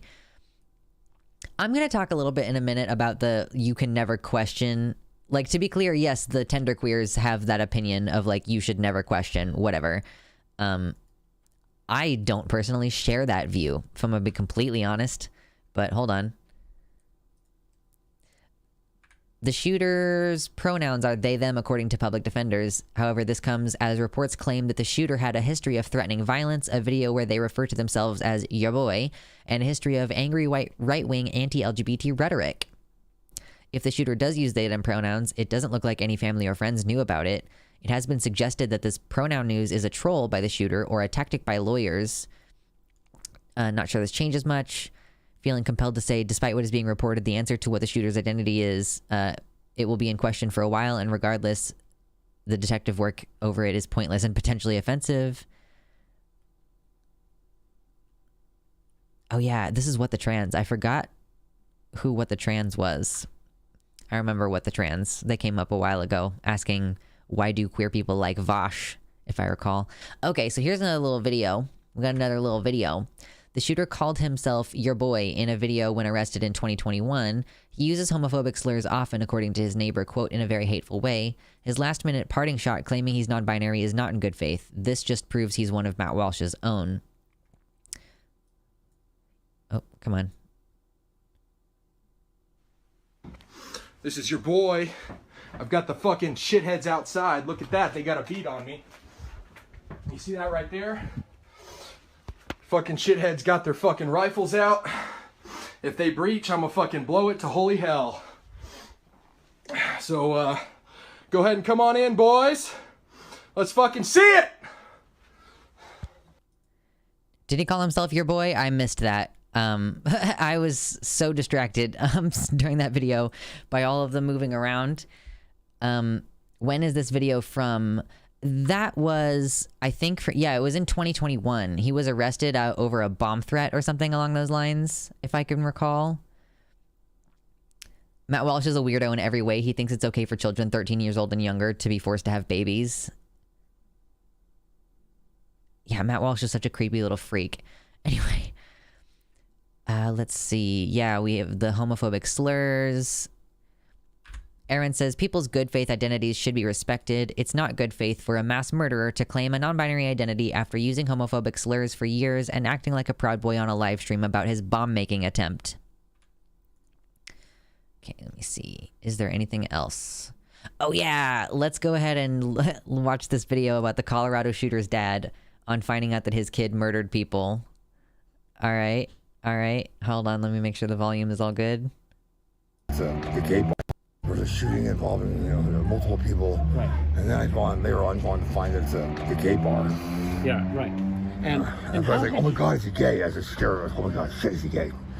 Oh my God, is he gay? I found out it was at a gay bar. Oh my God, is he gay? And he's not gay, so it's Well, you guys had conversations about that. You were. oh yeah, it's like He's like relieved that the kid's not gay. Hold on, let's start this all the way over. there was a shooting involving multiple people, Right. and then I found Shooting later on involved to multiple find it's people. the gay bar. Yeah, right. And I how, was like, Is it like, is he not realizing initially that what they're describing is that he was the shooter? Like, or that, I mean, either way, if they were describing that he was the shooter or if the guy misunderstood and was just like, he was there when a shooting happened, mostly he's concerned about his kid being at a gay bar. the guy's gay as a scare. Oh my God, shit, is he gay? And he's not gay, so it's well, you guys had conversations about that. You were. Oh, yeah, it's like you I was you adamant told him. about it. Yeah, you were adamant that gay I is was adamant gay this is ain't bad. happening. I'm a Mormon. I'm a conservative Republican, and we don't do gay. Yeah. We don't do gay. Yeah. I don't do gay. We I don't do can't get gay. answers from the attorneys really, but they're saying that somebody's it's involving a gay bar or some shit. I don't know. I don't know what the heck you did at a gay bar. I don't know what's going on. Well, he's accused of going on a mass shooting at a gay bar and killing 5 people. Colorado. Okay, well, that's shit. If he's accused of doing that, I'm surprised he's not gay. I could say that, but he's not gay. He's like, he's more receptive to the news that his kid is a mass shooter than to the idea that his kid is gay. Not to be ableist or anything, but he seems drunk. He could be. He could. I think he just don't have his teeth. I think he just doesn't have his teeth. But so what's interesting too, like, why are we getting in touch with this guy? Did we just looked over our articles earlier and found out that the shooter changed their name in 2016 because the dad was abusive. And now we're like interviewing the dad and getting a call saying, oh, your kid committed this shooting. Like, why? Why? I thought the whole fucking thing was that the kid was trying to get away from the dad. Like, am I the only person who's connected that dot and is like, why did this happen? I don't know, man. I have no idea. But he's a meth addict, says Spacer's Choice. He sounds like a crazier Alex Jones. He does seem like he's not talking too good. I just decided I'm non-binary. I think I will color my hair pink tomorrow to prove it. I have to wait for my hair to grow out a little bit longer before I start dyeing it fun colors, because this part has henna in it and my hair will turn to cotton candy if I try to bleach that part. Okay, now tell the kid. Yeah, now tell the dad that his kid is non-binary. Oh my God, true. That would be very funny. All right, I think that might be the end of my notes about this kid being non-binary. And I might be ready to give my actual opinion on this. Because personally, I don't think that this person is actually non-binary. And if they're non-binary, then their parents don't know about it. Nobody in their life knows about it. Whatever. Being non-binary would not disqualify this person from being able to commit a hate crime. You know, Blair White, I think, is someone who I could see, like, using hateful language that could be constituting, like, hate speech, if not fully conducting a hate crime. Because I just think that, like, there's pick-me's in every group. We saw that Gays Against Groomers lady. She clearly doesn't think that trans people are valid or whatever. Like, she comes across as pretty turfy. She's like, I'm a gold star lesbian. That's kind of how the vibes that she had. I do think that it's a troll and it's fake. And I think that we have the right to question people and say, no, I think you're fucking lying. Like, I always thought that Destiny was lying. I don't talk about Destiny on the stream very often because I want to stay off Destiny's radar, but I don't think that he was really non-binary when he claimed to be. I think that he was lying in order to get away with using transphobic rhetoric. I noticed that Tucker Carlson, let's double check before I speak out of turn here. Tucker Carlson still has she, her in the bio. Okay? These people are lying. They're not being genuine. Okay? I don't personally believe that there is no circumstance in which you can question someone's identity. I do think that I do think that we don't want to make a habit of it in routine situations. In extreme situations like this, excuse me, I think it makes sense to call these people out for what they're doing. However, I will not say that you should ignore their stated pronouns. I think that even while we're saying you're a fucking liar, we can also say, oh, Tucker Carlson, I was watching her show and she put on this segment about queer people. Again, she said that trans people are responsible for the rise in diesel prices. Okay, here's my reasoning for that. They know that they're lying. You know that they're lying. But if you try to call them out on it, they're just going to accuse you of being a hypocrite. So what you need to do is use the correct pronouns whenever possible. Be fucking annoying about it, actually. Because if you call Tucker Carlson he, then you might get called out for like, oh, well, it clearly says she, her in my bio, and you're just being transphobic now. Look at you, hypocrite, being transphobic. But if you affirm those stated pronouns, if you call the shooter non-binary, you don't risk being called a hypocrite. You stay on message with like, just because someone has done something horrible doesn't mean that you can strip them of their identity, in the same way that we have consistently maintained for Caitlyn Jenner, even though she constantly fucks people over. Welcome. Thank you, Amy, for the tip on YouTube. Thank you so much. So they're going to hate it is the main thing. They're going to hate you affirming their pronouns. They just are not going to have a good time. And I find that really funny. Like, I find it really funny that we are going to have the opportunity to, just play along with their troll, you know? Don't waste time being like, oh, I don't think that you're really, like, I shouldn't have to call her Tuckella. Malicious compliance all over their pronouns. Listen, they're going to hate it because, actually cis people don't like being misgendered, as it turns out. Say yes, queen, when you're talking about Tucker Carlson. When this non-binary shooter is coming out, be like, yeah, Sib, you're a scumbag. You can... It's kind of a way of needling them back because they're trying to fuck with you, and you let them succeed in fucking with you if you argue that he's not really non-binary, that they're really non-binary, that Tucker Carlson doesn't really genuinely use she, her pronouns, whatever. Like, it's much funnier.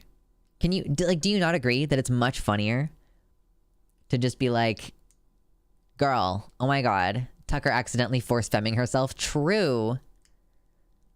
I think we should call her Mrs. Carlson if she's married. She will hate that. Ooh. Wait. But I think it would be funnier if we used the wife's name. That would be even funnier. I low-key hate the phrase respecting pronouns because of this. Shouldn't it be using the correct pronouns instead? Like, we don't respect Hitler's pronouns. We use the right ones. I don't think that Hitler would have thought about that at the time. But I can see what you mean, Jaybird. Just like, I don't know.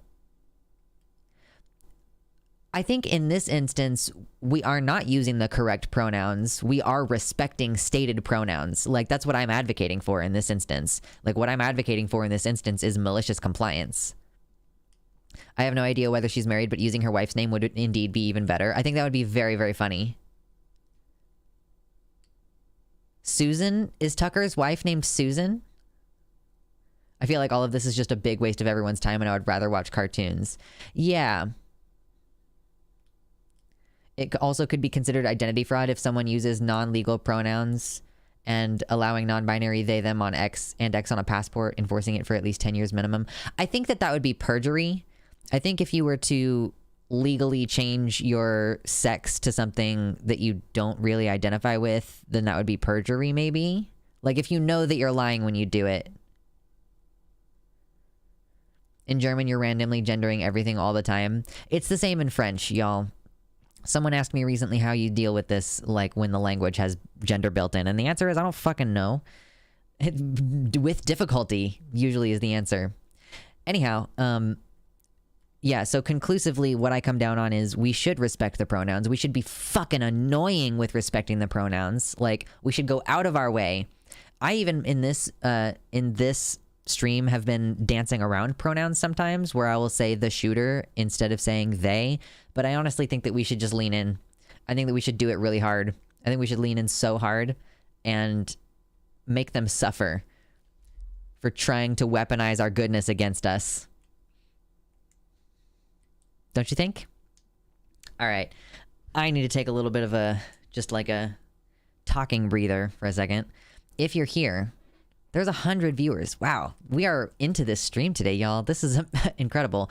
Consider dropping a like on the YouTube page. If you're on the YouTube page, consider hitting the top link in the description and coming over to the website chat. I'm like Vosh. I have my own website now. It's luxander.net.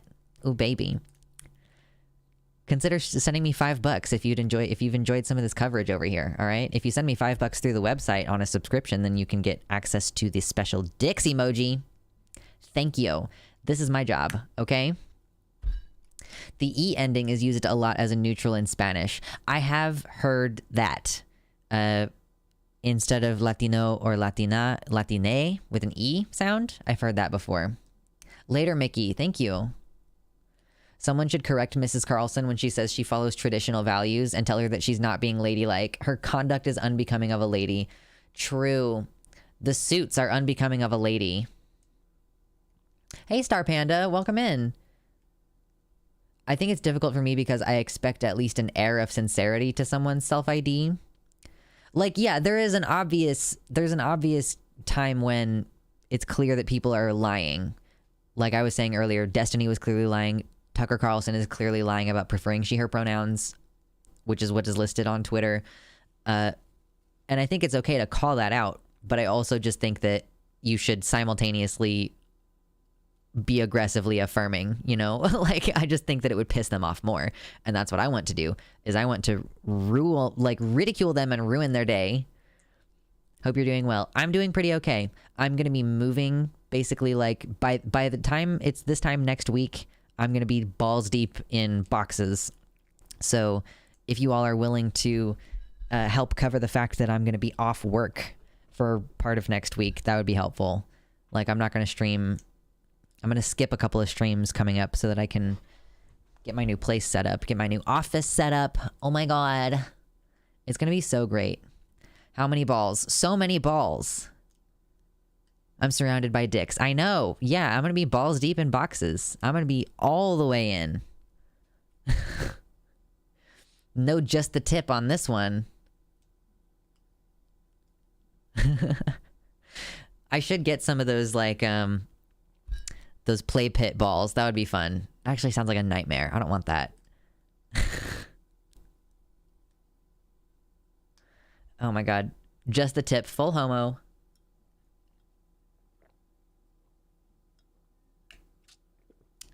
Coffee is delicious. Okay. We're having a great stream today.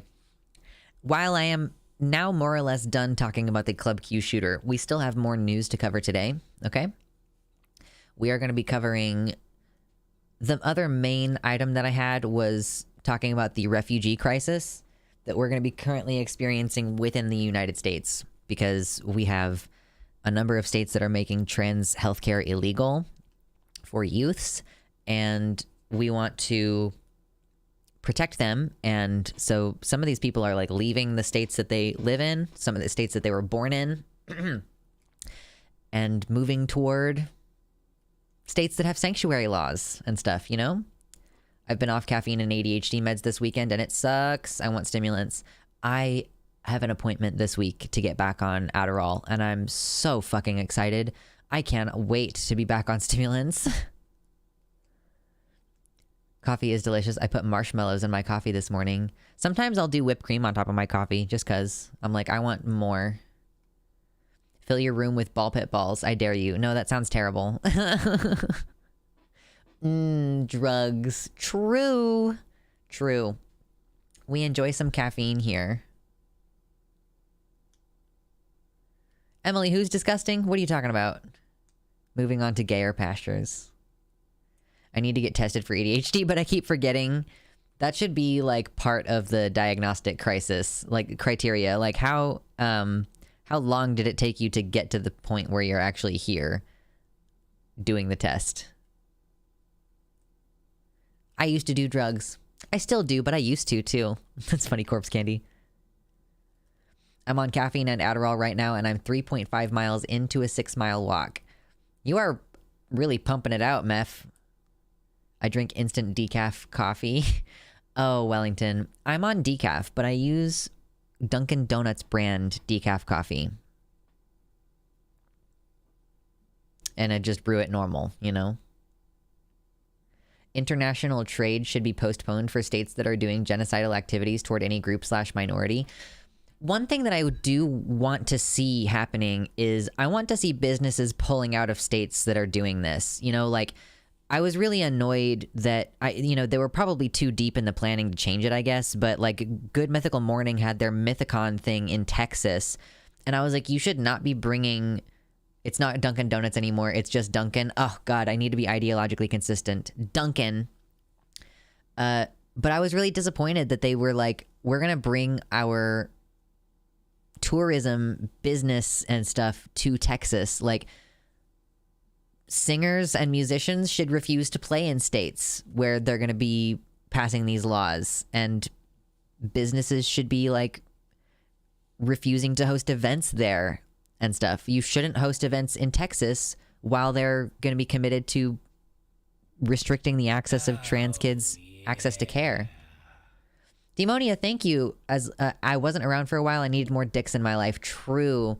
I appreciate that tier 1 sub. We are 1/5 of the way to the goal for this stream. And it's going to be okay if we don't actually hit the goal. I'm not going to be annoyed or whatever. But, like, I'm just trying out this new system to see if this will help us, like, that way. Because, like, it makes more sense for me to be like, how much money should I make per stream in order to make enough per month? That makes more sense to me. The military is already making plans. Wait, the military is already making plans to a lot of those states because of how disruptive anti-trans shit is. Wait, what do you mean unsure? What are they going to do? I will always dead name Facebook and Weight Watchers. True.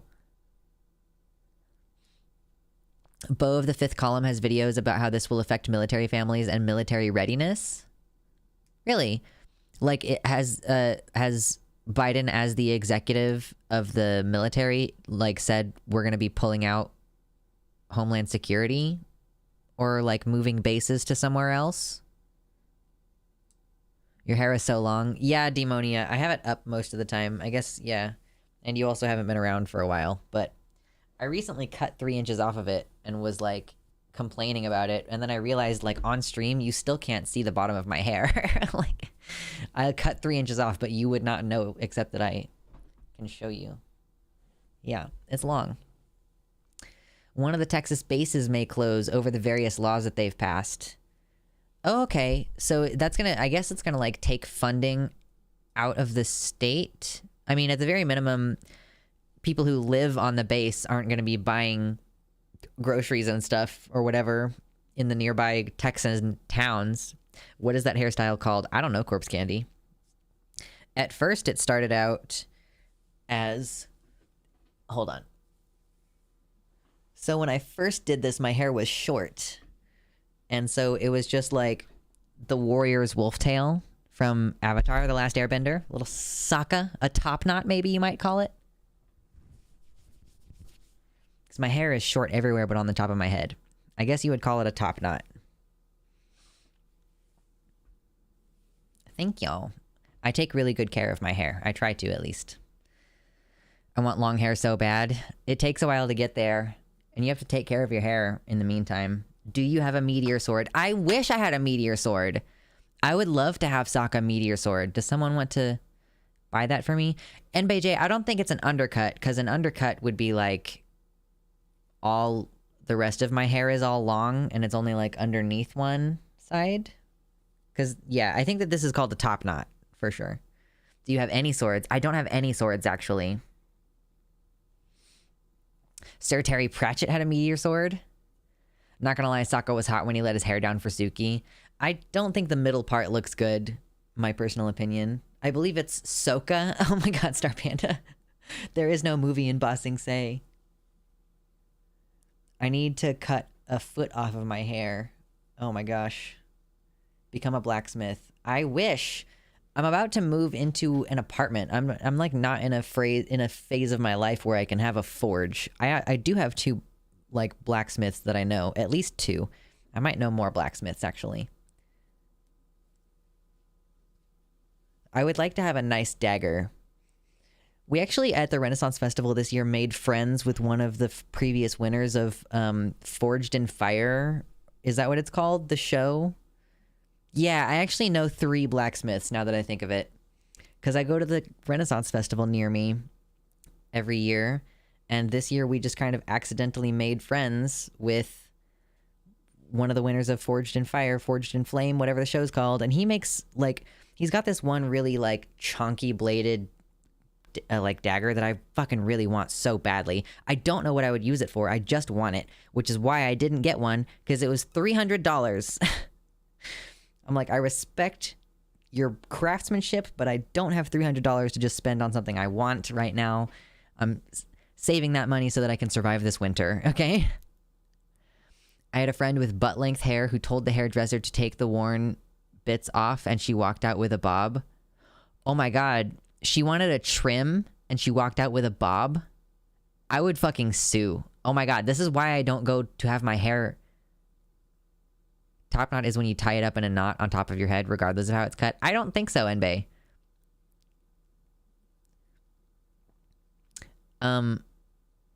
I've never heard someone refer to it as a top knot except in the instances where it's shaved. So I don't know, maybe there isn't a clear word for this haircut. I enjoy archery, have 2 bows and 2 crossbows, though in the UK I can't compete in sport, so I'm just happy I live on a farm so I can still shoot. That's what daggers are for, is for cutting hair. Exactly, true. I've been cutting my own hair since 2020. It's just an undercut? I don't think it's an undercut. I thought an undercut was only under one side and like the entire rest of your hair is long. Otherwise, it's not under anything. Like this half of my hair is under, in the sense that that's where my hair parts, but it's not an undercut over here. It's called the Lux cut, true. It's called the Vosh, all right? Okay, listen, my haircut is called the Vosh. Now leave me alone.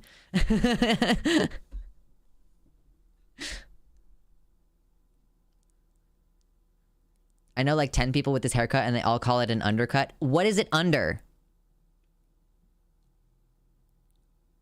I have no idea what kind of hairstyles are called what.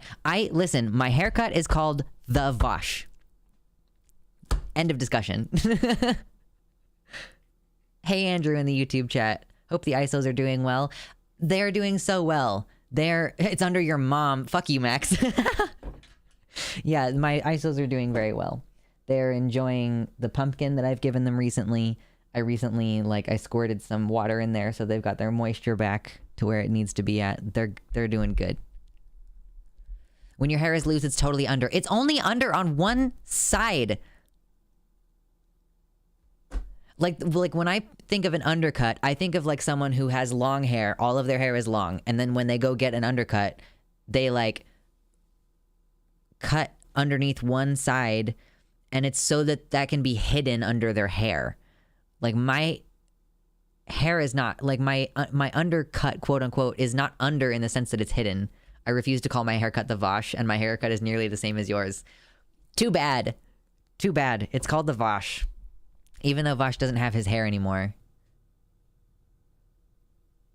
It's yours now. I know Vosh changed his hair. I think he looks better with short hair. I think I look better with long hair. You can't call it the Vosh unless it's paired with an affinity for horses.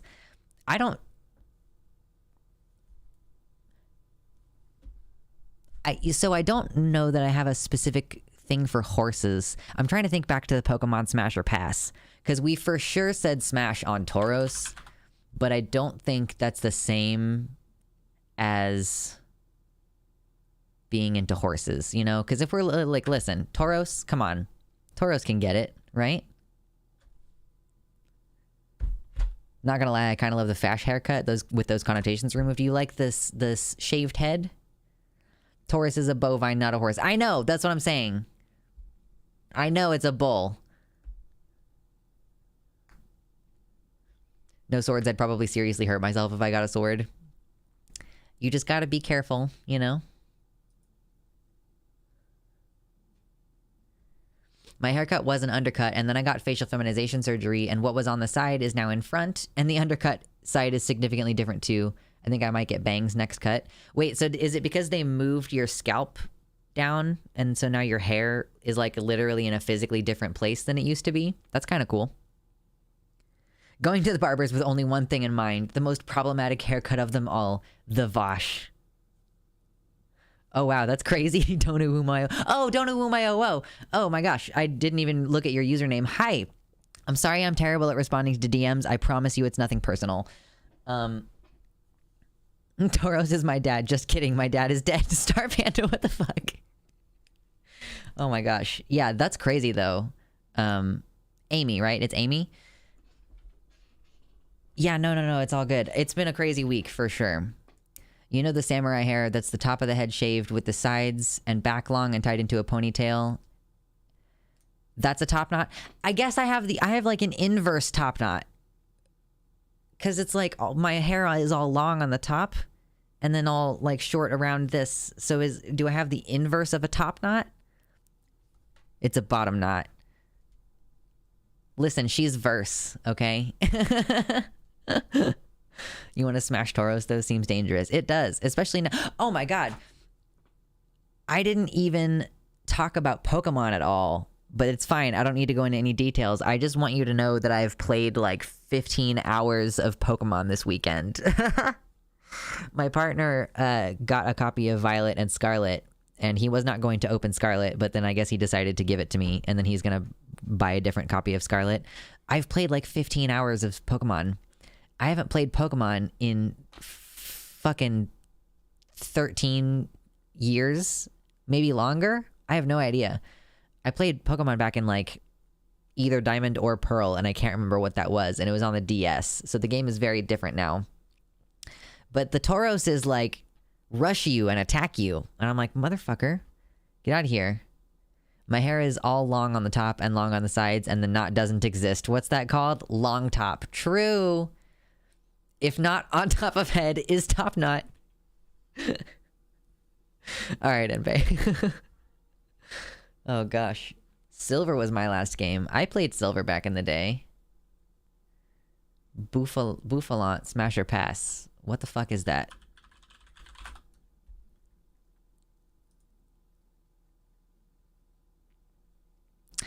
I mean, there's something about the muscular shoulders of Tauros that make it really attractive, and I just don't think that Bouffalant can get it.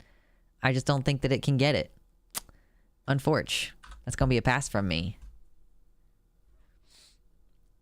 I stopped when they started releasing only to 3DS. Look at those eyes. I mean, true. I do like the fro, I will say. I do like the afro. That's pretty cool. I don't think I've seen this Pokemon before. I know, so racist. Oh gosh, anyway. I'm gonna drink a little bit of water. If you haven't taken a drink of water in a while, you should also take a drink of water. And I'm gonna pull up my next note, because I think I might really only have like one topic left today. And then I've really enjoyed just kind of talking about whatever. He's new with Scarlet and Violet, I think. Okay, I just haven't seen Bouffalant in my travels yet. Working on that. Oh, yeah, hold on. I should, I have to do something real quick. Where am I? Okay, I need to do admin stuff. Let me do admin stuff on my website. I want users.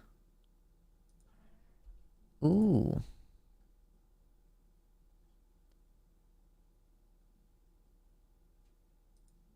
Aha, there we go. Don't ooh my oh whoa gets an orange name. We love having fellow creators in the chat. It's good stuff. We should play Stardew Valley. I haven't played Stardew Valley in like over a year, I think, because I'm just haven't been in the mood lately. Bouffalant is Gen 5. Okay. Yes, orange name. I do like Stardew Valley. All right, God, I said I was going to drink water and then I just didn't stop talking.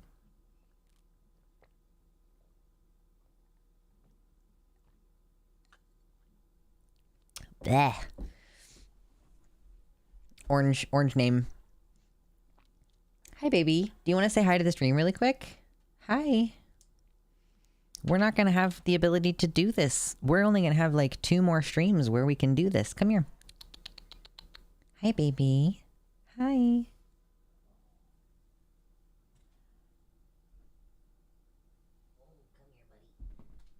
Oh, oh yes. Hi, baby. Hi. You say hello to everybody? Mm-hmm. Baby. Hello. Are you good? You are. I was ready for a giant bug. No giant bug. The night has joined. It's true. Hi, baby. Are you good? You are. You're being so nice. Hold on 1 more minute. Oh, I want to see you. You're so good. It would have been funny if Luxander would have suddenly pulled out a real human baby. No. Only kitty baby. Are you good? Mwah. You're being very tolerant. Yeah. He's just like waiting for me to put him down because he knows that I'll put him down eventually. Are you getting a kitty again in your new place? No. It will just be me and the ISOs and my plants. Good boy. Thank you. You were so tolerant. He was such a good baby. Okay. Yeah, Mitter is sub only. Yep. Unfortunate.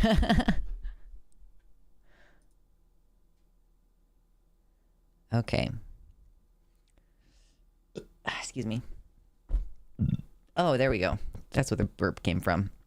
Hot take, cats are cooler than babies. They certainly can take care of themselves in the way that babies cannot. Excuse me. Yeah, we figured out that non-subs can add to the stack. Okay, so the other main thing that I wanted to talk about today is that we are now seeing articles being written, and thank goodness that articles are being written because it was inevitable that this was going to happen, but it's good to see the actual coverage happening. Plenty of these states that are passing laws that are criminalizing, like actually criminalizing providing medical care to trans youth, like to transition them, quote unquote, unquote. Clearly, there are families who are still going to be dedicated to providing their children with the medical care that the doctors have deemed is appropriate.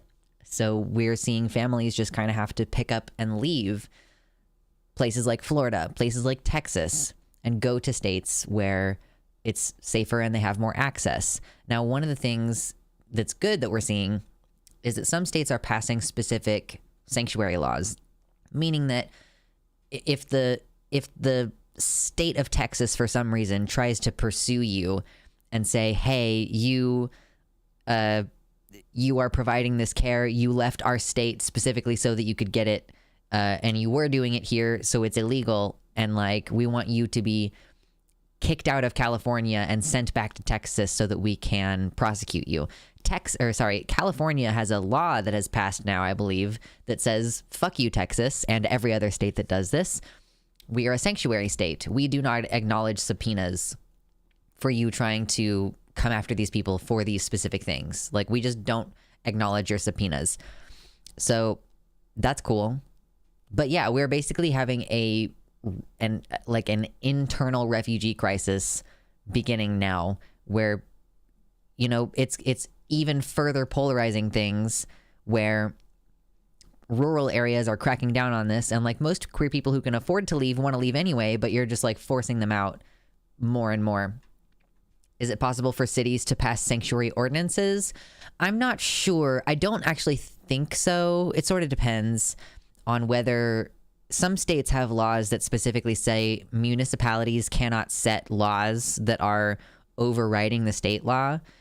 So the reason why I know that is because I seem to recall that at one time Kansas had an issue with that, where it was like the state law did not provide sexual orientation or gender identity protections, and then a local municipality tried to pass protections, and those protections were then deemed like they were revoked basically because the state said like you can't pass, or I guess like a local minimum wage law would be kind of similar. Like the state says you can't pass a local minimum wage law that because the state government is above the municipal government in like the governmental hierarchy, you know? Aaron posted something about a Texas family went to Oklahoma. Yeah, that's actually what we're going to be looking at. We're going to be looking at this article because this article is saying one trans teen in Texas was suicidal, had to flee to Oklahoma for treatment so they wouldn't be taken from their mother. This is from Politico. And I wanted to actually go ahead and look at it if we can. Please don't box me out, Politico. Conservative states are blocking trans medical care and families are fleeing. From Texas to Florida, families with kids who are medically transitioning say state policies limiting gender-affirming care are forcing them to flee. Carrie Jackson and her family of 3 fondly remember their home in Denton, Texas. They had moved to the Dallas suburb from the tiny town of Malakoff, Texas back in 2016. Jackson landed a job she liked as a lead counselor for the Armory Independent School District. Carrie said that her 17-year-old junior in high school, Cass, who is transgender, was thriving. Coming out and socially transitioning at 14 had been rough, but by the time Cass was 17, they were a well-adjusted teen who identified as non-binary and used they-them pronouns. Cass was making great grades, working a job, driving a car, and starting to think about college. I hid away for a really long time, Cass recalled, but then I figured this out about myself against all odds. On the night of February 22, Carrie was sitting in bed scrolling through the Facebook feed and spotted a news article posted by another mother, talking about how Texas Governor Greg Abbott had issued a directive making it so that CPS would investigate families of transgender kids. These parents could be brought up on charges of child abuse, and people who worked with trans kids could be too if they did not report such families to state authorities. Just weeks later, the Jacksons were en route to Cumberland, a small city near the Allegheny Mountains in western Maryland, where Cass's older sibling lived.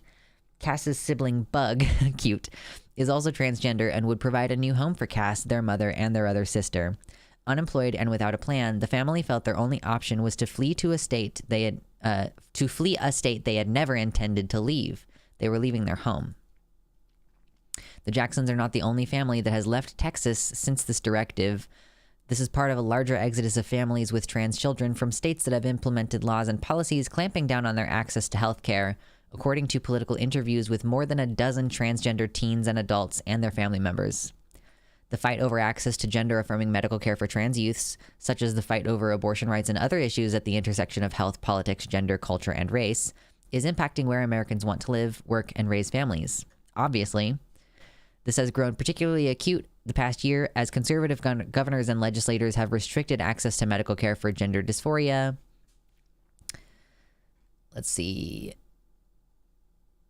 According to Cass, everyone knew they were trans and that their mom was a lead counselor in the school district. Cass worried about their mother's career in school counseling and of the risk to their whole family if they were reported to the Department of Family and Protective Services. Within days, Cass recalled, they were bursting into their mother's room filled with suicidal thoughts. I knew there was a spotlight on me, and it felt like I embarrassed myself in public, like I was naked and everyone was looking at me. It was a very dark time. Remembering that moment, Carrie said, they woke me up because they were having very intense suicidal thoughts, and they knew that's what they were supposed to do, is to come get me. I'm glad that this is like a supportive family, because holy shit, it's so much worse. It's so much worse when you don't have a supportive family. If a person moves to another state, aren't they automatically no longer under the jurisdiction of the former? Well, the idea is that they were committing a crime. It's like if you commit an obvious crime, like you steal something while you live in Nebraska, and then you cross the border to Kansas, and Nebraska says, hey, you stole some shit in Nebraska, and we would like you, the Kansas government, when you catch this person, to send them to us so that we can prosecute them for our crime. Like, that's the idea, I think, generally speaking. Yo, if you have not yet hit like on the video, please. It is just the smallest thing you could possibly do to contribute to the channel. And hey, it would be great if we got to $100 on today's stream as well for donations, but it's okay if we only make it like a fifth of the way there. That's fine. Texas is trying to do a Hitler, attempting to get all the sexual deviants disabled. The deviants, disabled, and the Jews from occupied areas back to Germany. FYI, we got the pink triangle from Nazis. Nothing original here. Yeah, Blind Traveler, I agree. It's just really clearly genocidal intent. They just want there to be fewer of us. Fugitive trans laws. Yeah, I mean, basically. So that's why it's necessary for there to then be sanctuary laws where they say, we will not extradite someone who you are attempting to prosecute for this kind of crime. If you are trans and live in these states, get the fuck out. It was 4 years last time before they were gassing LGBT people in the back of trucks in Germany. This slippery slope only slides one way. I know I am personally scared and still thinking about what options I have. Like, I'm locked into a lease until next year in December. And so that's the amount of time that we have for me to watch and see how things go before deciding whether, like, it's gonna get real. You know what I mean? But it might still get real. So, let's see. Arkansas, Arizona, and Alabama have passed laws limiting or outright banning gender-affirming care for minors, while states including Texas and Florida are using executive actions to pursue similar goals. Yeah, keeping in mind that they are circumventing the democratic process in Texas and Florida.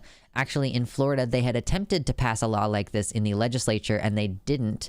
So they really seriously circumvented the rule of law by using executive powers when the law didn't pass in the legislative process. The Arkansas, Texas, and Alabama measures have been blocked or partly blocked in court while legal battles continue. Advocates have also vowed to challenge Arizona's less sweeping law.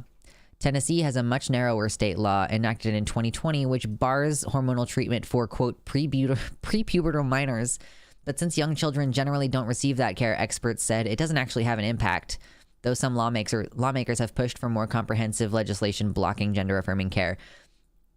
You don't give hormones or puberty blockers to prepubertal minors. You don't even implement blockers until they're at like a certain phase of puberty. They have to be literally in the middle of puberty before you can give them the blockers. What the fuck? How safe are people in states that aren't passing these laws? It's going to depend on your, like Colorado, the place where the shooting just happened, is, as far as I know, is not one of the states that's passing laws like this. It's supposed to be a liberal place, but in the community of Colorado Springs, it was known within the past year that there were increasing alt-right presence and fewer like gay bars and stuff like that. So it fucking depends, you know? Like, I live in a place that is, like, I live in Kansas. It's a red state. It's a red state that somehow also always manages to have like a Democratic governor right now. Weird. But like, it's fine here. Like, it's relatively fine. There isn't very much really strong hate toward trans people and stuff here, as far as I'm concerned. Even when they try to pass the laws in the legislature, they don't succeed. I think that we tried to pass a sports restriction. Well, I guess like part of the reason that shit doesn't pass is because thank fucking Christ for Governor Laura Kelly. But yeah, it just depends where you live. Like, literally the city that you live in, even within a liberal state or even within a conservative state, can make a big difference in how safe you are. I live in Colorado. Basically, the further you get away from the center of the state, the more right-leaning it gets. Yeah, because the center of the state is where Denver is. So, like, the further you get away from the metropolis.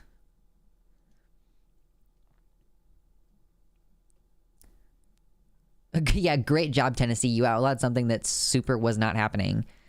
Some states are also limiting or in some cases excluding Medicaid coverage for gender-affirming care, including for adults, which they did in Florida. So basically, if you're poor enough that you require state insurance, we're going to refuse to cover a gender-affirming care because we've decided that there's not enough proof that this is effective care, I guess. The governors, legislators, and other officials who argue for curbing access to trans healthcare say it is dangerous and that the state should intervene to protect young people from physical and emotional harm, as well as damaging influences about gender fluidity. Alabama's Republican governor says, I believe very strongly that if the good Lord made you a boy, you are a boy, and if he made you a girl, you are a girl, she said when she signed her state's ban on care into law. At least 15 other state legislatures are considering proposals for similar restrictions. At the federal level, we also have Marjorie Taylor Greene introducing the, quote, Protect Children's Innocence Act, which would ban federal funding for health plans that cover gender-affirming treatment, prohibit U.S. academia from training doctors in how to provide such care, and make it a felony for a doctor to give such care to a minor. There are 49 co-sponsors. Has not yet been heard in the House, but that could change as the Republicans will take control in that chamber next year. We could be staring down the barrel of a federal law banning gender-affirming treatment. Or like, it's not, banning gender-affirming treatment in the sense that it's not making it, well, yeah, it actually is, making it a felony for a doctor to give such care to a minor, making it a federal felony for a doctor to provide such care to a minor. So we really could be dealing with something that's going to be more of like we all have to get out of this country. Like some of these parents are like taking their kids to states where it's safer, but like, what do you do? How do I convince a trans mask friend to not move back to Florida to try to fix the problem where it's at? Rain Raven, you should send your trans mask friend all of the memorial stuff that's being posted in honor of Daniel Aston, who was a trans man who died at the shooting at Club Q last weekend, who did not live long enough to see his chest healed from top surgery. Like, he was only 6 months out. So that's the deterrent for me. I would be like, do you want to die? Like, is that your goal? Like, all this shit is giving countries like mine the we aren't as bad as the US excuse. And here in the Netherlands, they use that one every chance they get. A lot of other countries aren't safe for long. I agree, unsure, especially because in, I don't know if this is the case in the Netherlands, but I know Max, who lives in Sweden, can't get access to transition-related care because they're non-binary. And so because if you're not fully ready to commit to a binary transition, then you just don't get care at all, Oh, yeah. Thankfully, Dems have the Senate and the president's desk. Don't know how long that's going to last, though. Yeah, and I guess it's something of an assurance that they don't have a veto-proof majority. These laws will pass the House, and while they won't make the Senate now, the expectation among Republicans will be to take the Senate and the presidency in 2024 and then pass them. These are the concrete terms of Republican victory. Flee to Canada, I'll be y'all friends. Corpse Candy, it's on the list of places, I'm in Canada, supposedly one of the best countries for trans people, and I'd say we still have plenty of work to do. Yeah. What are the signs to look for? Like, what were they in Colorado Springs? You said there was an alt-right presence. How can we look for it in our communities? I think someone who was on the ground would have to answer that question a little better. I haven't seen Soy Boy tonight. But there were a couple people who were here on Tuesday during stream who were talking about the environment in Colorado, like Colorado Springs in particular. I mean, I'm assuming that you're going to be seeing increased presence of iconography related to hate crimes. Like, you're going to see, if you're seeing a lot of Confederate flags, if you're seeing a lot of thin blue line shit, people are advertising more and more. 6 miles done. I'm big thirsty.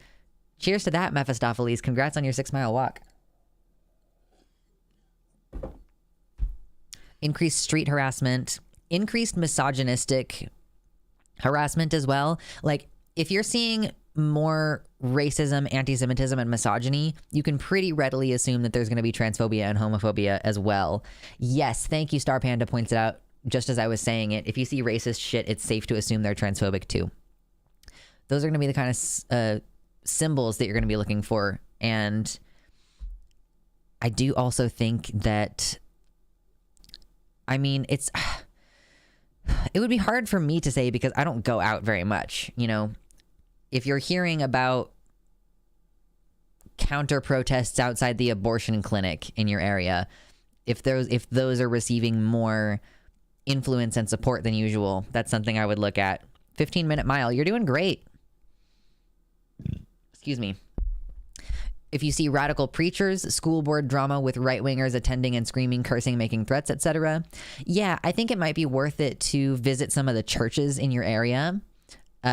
You could say, you know, I'm a Christian and I recently moved here, and I'm just attending some churches to see if any of these churches work for us or work for my family or whatever.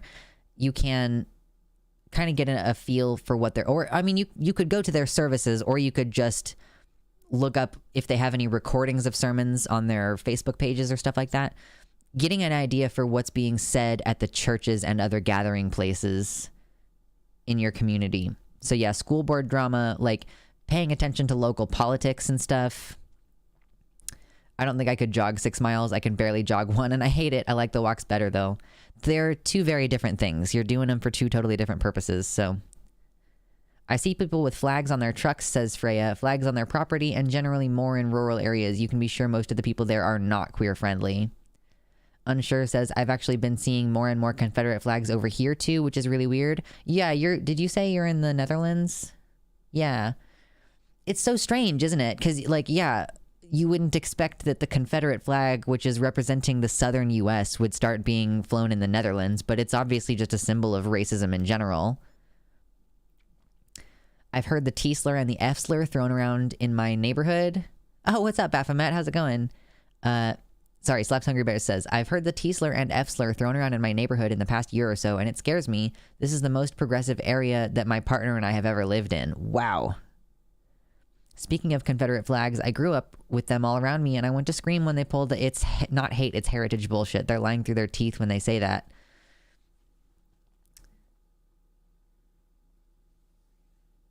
Oh, the cat says hi. That's excellent.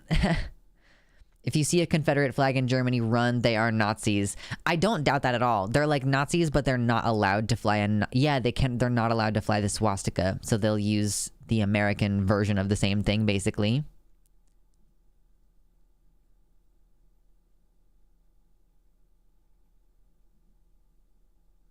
Martin Niemöller wrote a poem about Jews, but even that person never saw the first signs of attacking non-perfect humans. We really are a scapegoat community. You know, Green announced her bill in August on Tucker Carlson's Fox News program, calling the medical treatment for gender dysphoria, quote, disgusting and appalling, and it's an embarrassment to our country. Like, this is what they're going to build their fascism on, really. They did not succeed in building their fascism during Trump on the anti-immigrant shit. Like, plenty of people are sympathetic to immigrants. But I was actually talking with my dad about this week. He was like, in addition to the backlash from the conservatives being so serious after the shooting, it seems like we're not seeing as many, like, people condemning it and saying, like, this is wrong. And I'm like, yeah, man. Like, we're talking about pedophilia accusations here. Like, we're talking about pedophilia accusations. So yeah, of course, liberals and centrists who otherwise are like, yeah, gay marriage is good, are going to be like, whoa, whoa, whoa. Like, I don't know how I feel about this drag story time hour shit. Like, is drag kind of sexual? Are you exposing kids to something sexual? I still think that kids should be raised with traditional gender roles. And then you have a bunch of people who, like, are just not willing to stand with you in the crosshairs anymore. Didn't Marjorie Taylor Greene lose her seat? No, it was Boebert, whatever. Yeah, we're not even getting thoughts and prayers. Like, we're not even really getting any support generally. Because obviously nobody wants to be caught up in this. Like, nobody wants to be caught up in pedophilia accusations. I just have no choice but to just deal with being called a groomer now. Because, fuck you, I was a trans teenager, and I think trans teenagers deserve access to healthcare. And I have to be scared about being seen in public with my trans brother, because if we're both visibly trans, then somebody's going to think that I'm, like, sexually coercing him for my gratification in order to be trans. Like, you know, that's the kind of shit that I have to worry about fucking dealing with in my actual real life right now. I respect Jews, but I don't love this blood sacrifice thing I keep hearing about and won't question. Exactly, Nouvenal.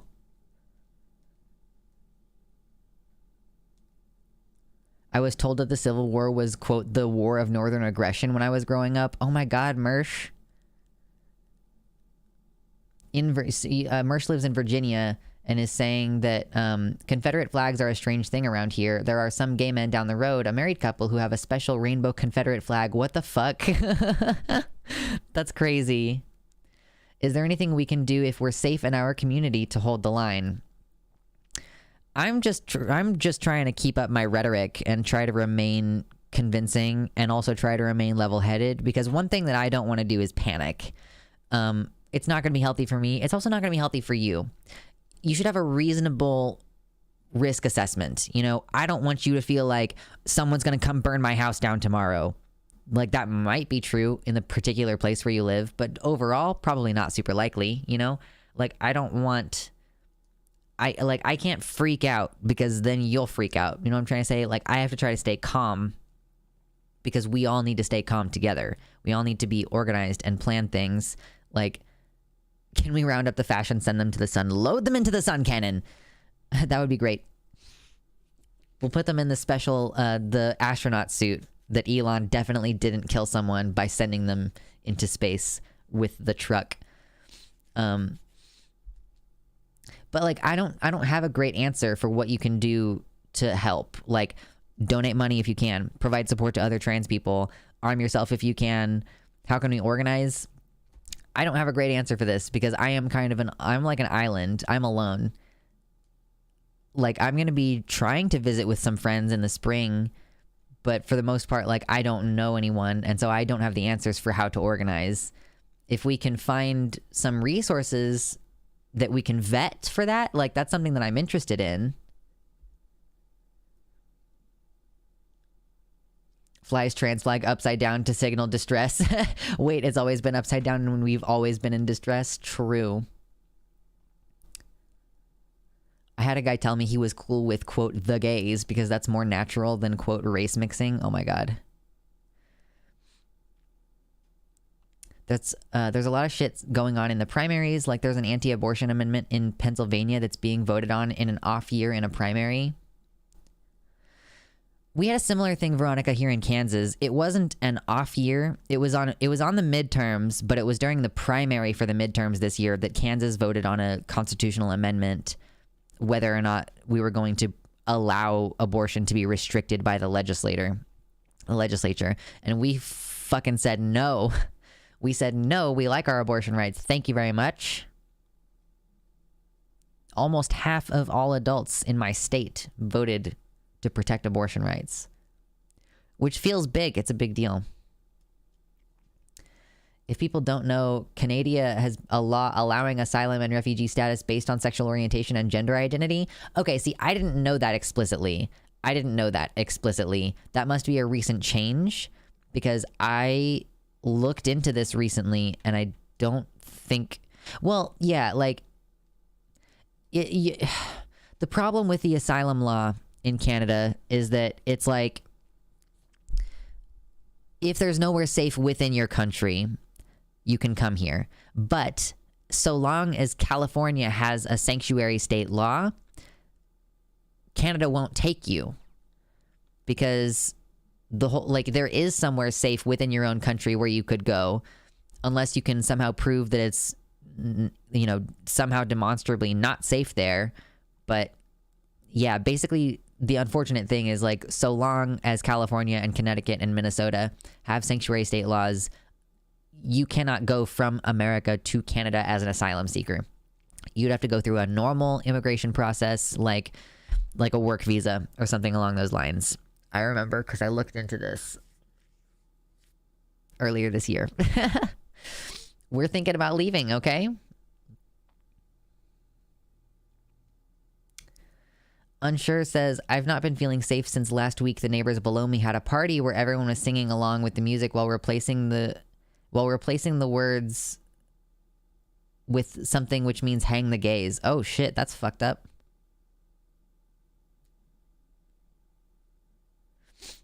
Yeah, Star Panda, it's weird, but I've looked into it. Like, I've been curious about immigration laws and asylum seeking and stuff. You would have to go for a work visa. Totally not related to anything, but I love how many satanic handles there are in here. True.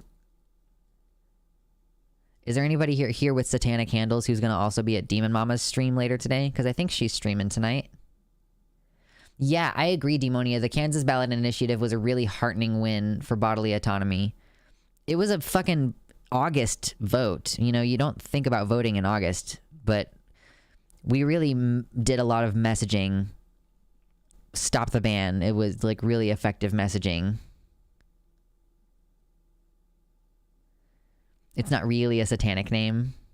Kind of like Mephistopheles is a different character. It just gets used. It's like a Greek character, isn't Mephistopheles? Just gets used as a stand-in for Satan, a stand-in name for Satan. Beelzebub.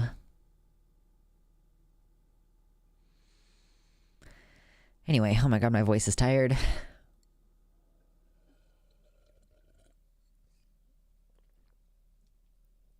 Thanks to Sonic06. Baphomet is an occult deity that the Catholic Church accused the Knights Templar of worshipping, not exactly Satan. Yeah. I just call him my friend. Oh, Andrew, you got me. You got me on that one for sure. Damn, today's stream has been extremely enjoyable, by the way. I've been having fun, even though we've been talking about serious shit today. It was way more fun than the stream that we had on Tuesday. I'ma eat food and drink water, says Slaps Hungry Bears. This is y'all's reminder to take care of yourselves. Take care of yourselves. Yes. My partner would say my voice never gets tired. Even I, normally, when I'm talking this much, there is like a person to talk with, and I stop and listen to them talk. But in this environment, I also have to talk for all of you. Because there are going to be people who are only watching this who, aren't reading the text on the screen. So I have to, say all of your lines for you, too. Would it help to use religious freedom amendments to organize under churches? If we win, we win. If we lose, then we also undercut the opposing arguments. You can try that. I don't really know that it'll work, though, because if you could do that, then I think the Jewish community would already be doing that in states where there is a legal restriction on abortion, because Jewish people have the religious mandate to have an abortion if the mother's life is at risk or the parent's life is at risk in any way. And you're severely curtailing their religious, not just their religious liberty, but their religious mandate in that way. And to me, it's always been it would seem obvious that Jewish people would be the ones to make the best case for that if they were going to do that, if they were going to do that type of thing. Because the Jewish religion is one of the ones that is actually given substance in this country.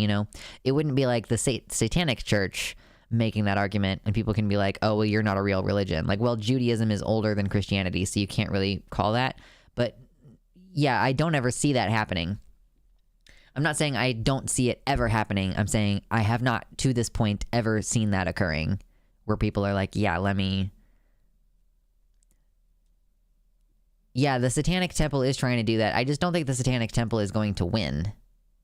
I think trying to get in with the secular Satanists in terms of trans rights, not abortion, is probably easier than creating our own church.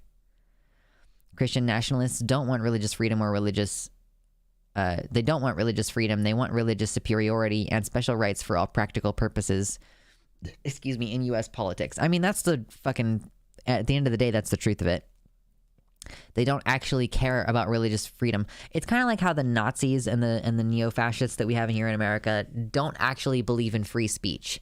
They weaponize your goodness. They weaponize your belief in free speech in order to say, well, you can't deplatform me. That goes against my free speech. I have the right to say this. But they don't believe in free speech. They're disingenuously it's kind of like Matt Walsh, with this whole non-binary thing. He doesn't believe in non-binary people. He's just saying, if you do, then this is how you have to behave, right? The Satanic Temple is significantly ineffective. They've had several cases on religious freedom and they always lose, but I like the aesthetic, so I keep the stuff from them. That's fair, Perhaps if you claim you are religious, then the religion you are a part of has their own laws forced by society on them, like stoning. No one would be religious then. I mean, I think some people really get something out of being retributive toward other people. Christians don't really respect Judaism. That's another thing too. They don't really respect Judaism.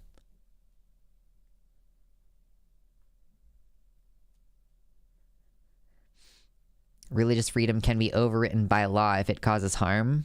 They passed the laws claiming abortion is harm. Yeah, it's all pretty fucked up. Oh, I don't have good answers. I am going to run to the bathroom real quick and come back and probably continue having conversation when we get back. I don't really have anything else on the docket for today, but I am not necessarily done talking, especially because we're just about to hit that 3-hour mark, and I'm gonna have to take some time off next week. Like, it sucks. Listen, it's a terrible time of year to have to take time off, because views and donations are already down in December because people are buying Christmas gifts for their own family and stuff, and they're like, I didn't budget to give you a donation on your stream. And I'm like, I get that and everything, but like, I'm just saying, because it's already going to be difficult, it's like a bad time for me to have to take time off, and I have to take time off to move. So if you're enjoying hanging out with me and you have like $1 to pitch me on Patreon, or $5 to use to subscribe through the website chat, that would be cool. I would appreciate you. And I'm gonna run to the bathroom real quick and pee.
Hello.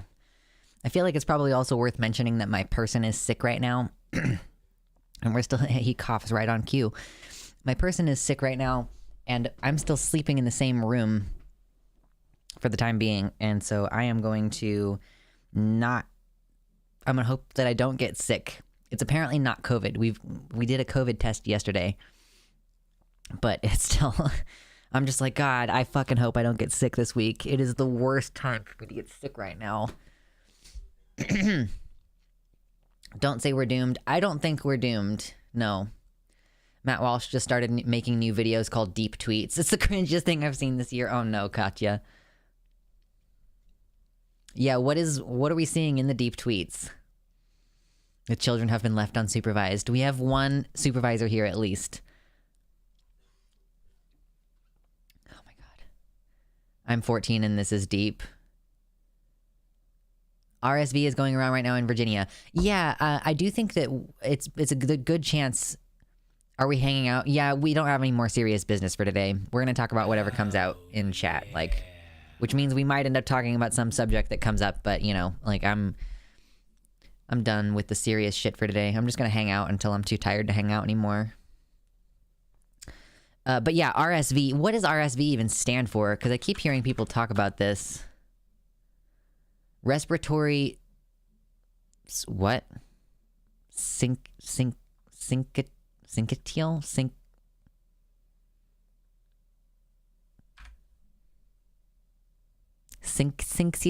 Syncytial virus. I don't know how you say that. Anyway, respiratory virus going around is a common contagious airborne virus that causes infections of the respiratory tract. It is a negative sense single-stranded RNA virus. So is this just the cold? Is this what the cold is? Hold on. Is RSV the cold? Causes mild cold-like symptoms. Most people recover in a week or two. Is RSV the same as a cold?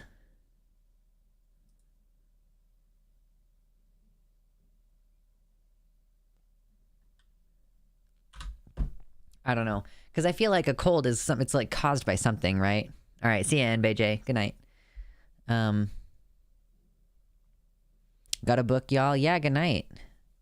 This is a virus that can lead to pneumonia in young children and the elderly. Okay, so this is like slightly worse. Hugs from me and my partner. Oh, thank you, Blind Traveler. Cold is caused by rhinovirus. Okay, it's two different viruses. I'm hearing you. So yeah, it could just be whatever virus is going around right now. The cold is caused by something. True. I'm sure my partner is gonna test for COVID again before work tomorrow. So we'll see what turns out. RSV is not the cold. People get put on ventilators on an RSV. Okay, good to know. See, yeah, he's coughing in there. I usually don't get as sick as my partner does. If we ever both get sick, I'm usually less ill. So fingers crossed that I don't have to take time off this week because I'm still planning on streaming on Tuesday and Thursday. Thursday's kind of more of a toss-up. We'll see what happens that day. But Tuesday for sure I was still planning on streaming. It presents as a cold in most adults, but it can be severe in children and elderly people. Okay. Hello, Andy's Mints. Hi, sorry I'm late. Was traveling back to apartment. No worries. We're just hanging out at this point. I don't have anything else serious on the docket for today. We also might not go for terribly long. Rhinovirus is a cause of the cold. So we just refer to like a whole bunch of different mild viruses as the cold. But every time you catch a cold, it's a new virus that's posting up and living inside you forever. Do you know that this is why we are such a danger? What's up, BN? We are such a danger to indigenous peoples because we just have viruses that live in us forever. COVID lives in you forever. The common cold is a coronavirus. Oh, okay. Like, why is that normal? Why do we just treat this like it's normal to just have a bunch of viruses inside you all the time? I'm finally taking like a fucking suppressant like I've had several breakouts of my like oral herpes this year, so I've just decided I'm going to take Valtrex every day and not have to worry about not touching my eyeballs.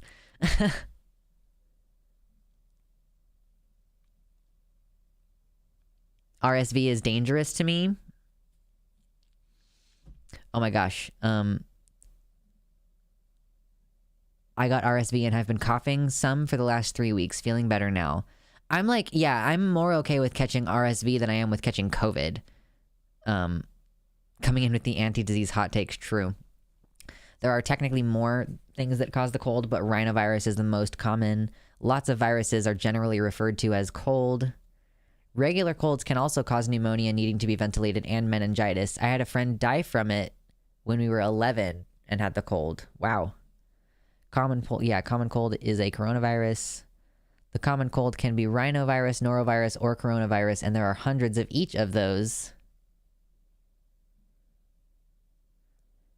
Well, but listen, you can fucking, like, I'm asking, like, why is it normal to, like, not wear masks to try to prevent the spread of disease in general? Like, in, you know, the United States. Why do we just treat it like, oh yeah, it's just, you know, it's a normal cold. Like, any of these diseases could fuck you up and send you to the hospital. And also, like, every time you get sick, you're allowing it more and more opportunities to mutate. It's a face diaper, I know. Protestant work ethic. You know, we still have COVID running rampant 2-3 years into this thing because we could not put the economy on hold for 3 weeks. I'm still so disappointed in us. I say us. I should stop saying us. Doe made this point a few months ago. I should stop saying us. The United States government failed miserably, and we have suffered. We, the people, have suffered. Individualism has really done a number on our people. I know.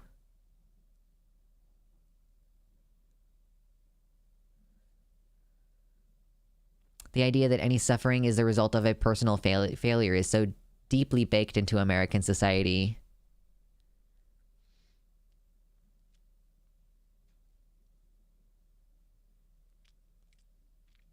Oh, wait, what? I'm dangerous to you because you're indigenous? Wait, what? How? Are you joking? I missed something. Sometimes I'm in the middle of talking and I forget what I'm saying. Oh, yeah, because I said about diseases. Yeah. I should have been more specific, like untouched indigenous societies. Like people who are still indigenous to places that we have not yet colonized. And also I've gotten hay fever for the first time this year, and OMG, it's so much worse than I thought. Oh no. I don't love getting sick, but I think that having estrogen in your body actually makes you a little bit more resistant to diseases, like viruses. So I am doing that right now, which might make things a little bit better. Like that might be why my partner tends to get sicker, because he is more about testosterone right now. We should all keep wearing face masks. I haven't stopped. I still wear a mask like all over. Maybe I'll abstain during outdoor events sometimes, but no. We can never be in the same room at the same time. Sag.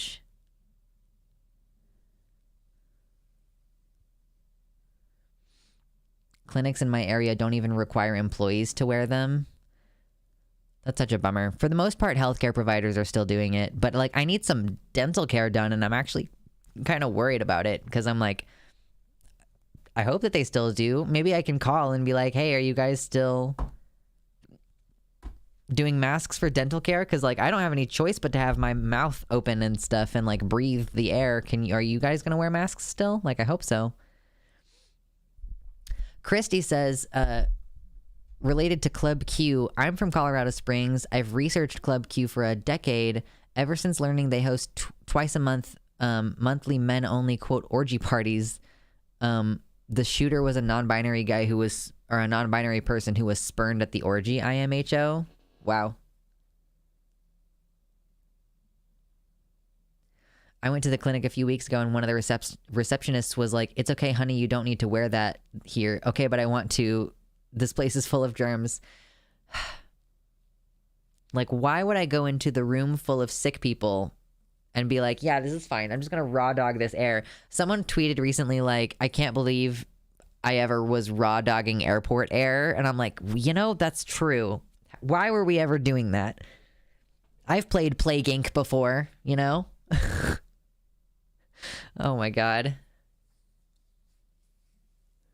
Individualism holding up capitalism and white supremacy. True. It's like the very bare minimum. Your dentists don't wear masks during your checkups. Well, I don't know. I mean, they usually do, but sometimes they'll like take it down to talk to you a little bit, like after they're done doing the actual work. I don't know. People get so confused in the store I work, or they'll come into the office and not be wearing one and then put one on while they're about to start working on you. But yeah, I mean, yeah, they're usually not like breathing directly on you.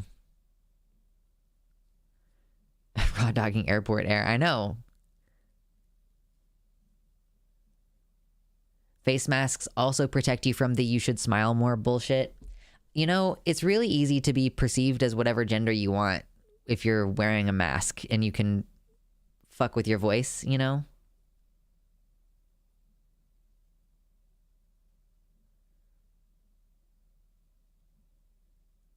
In Sweden, dentists who are in your mouth, the part that spreads COVID, are not considered an at-risk COVID profession. What the fuck? Oh my God. Sweden, honey, what is wrong with you? Sweden. We have issues, girl. Oh my God.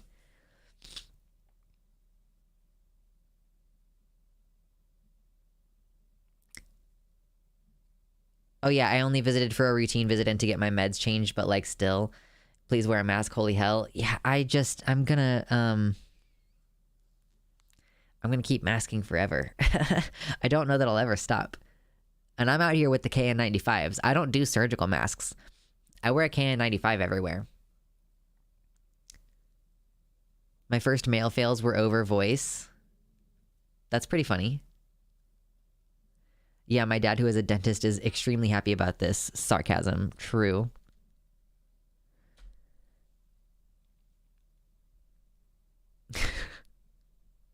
Mia Mulder's done some videos on trans healthcare in Sweden, I believe. I feel like I remember her talking about that a bit. Actually, surprisingly, it was like my brief return to World of Warcraft. I was listening to Mia Mulder talk about... Actually, I think I was watching her video about passing and how she was like talking about how things had changed over the past 10 years. And I think to part of that, she talked about trans access to healthcare. The stream is currently dying for me in IDKY. It's only doing it on my laptop? Oh no.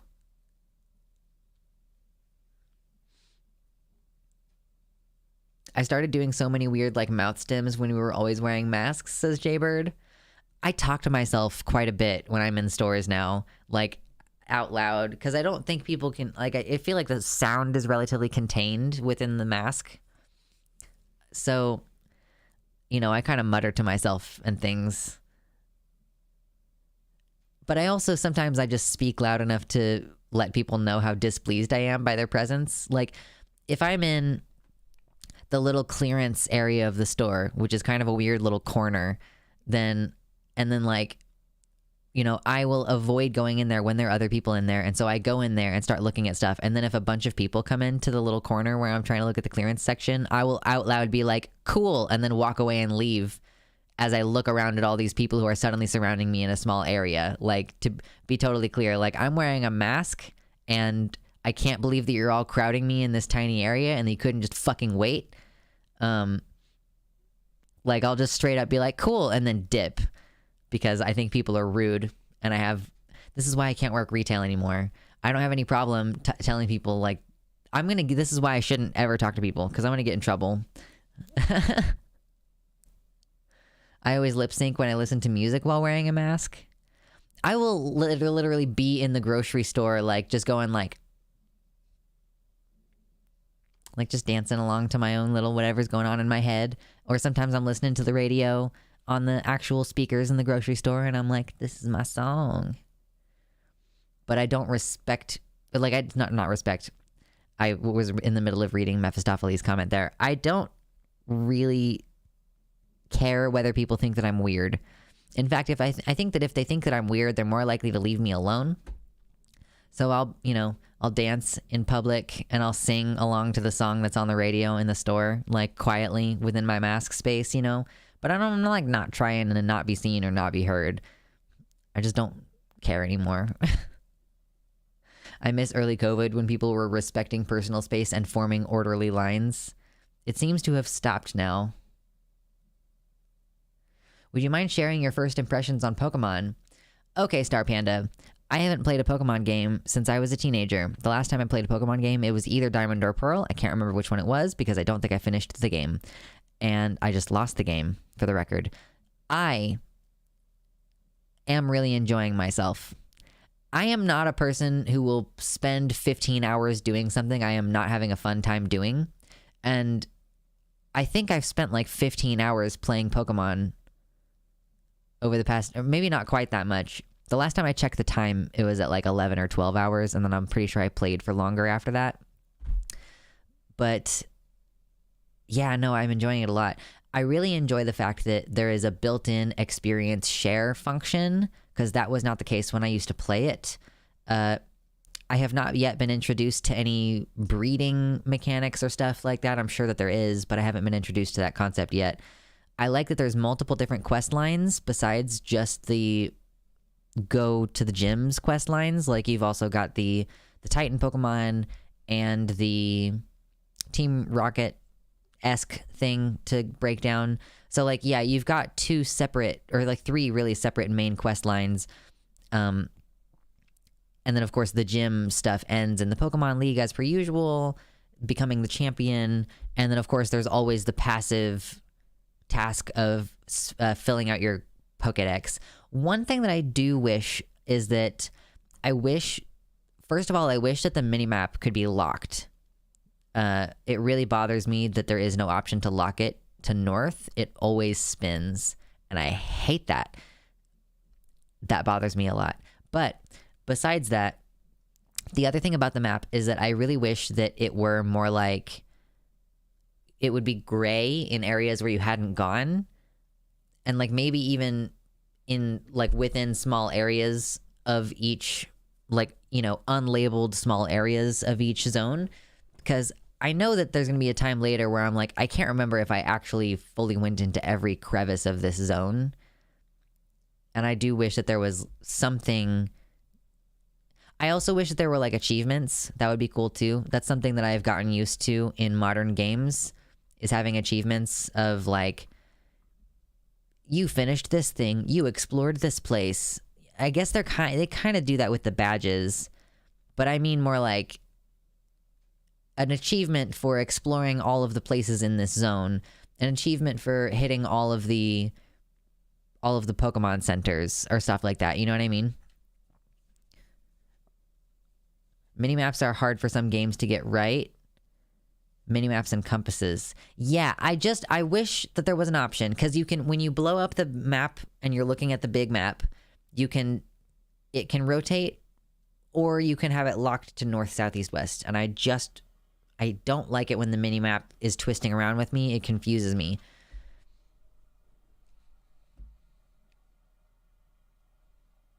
I like when the game keeps track of things for you. Yeah. Yeah, no, I'm having a good time though. I'm enjoying it. Like, I have those couple of criticisms, but overall I'm finding it a very enjoyable time.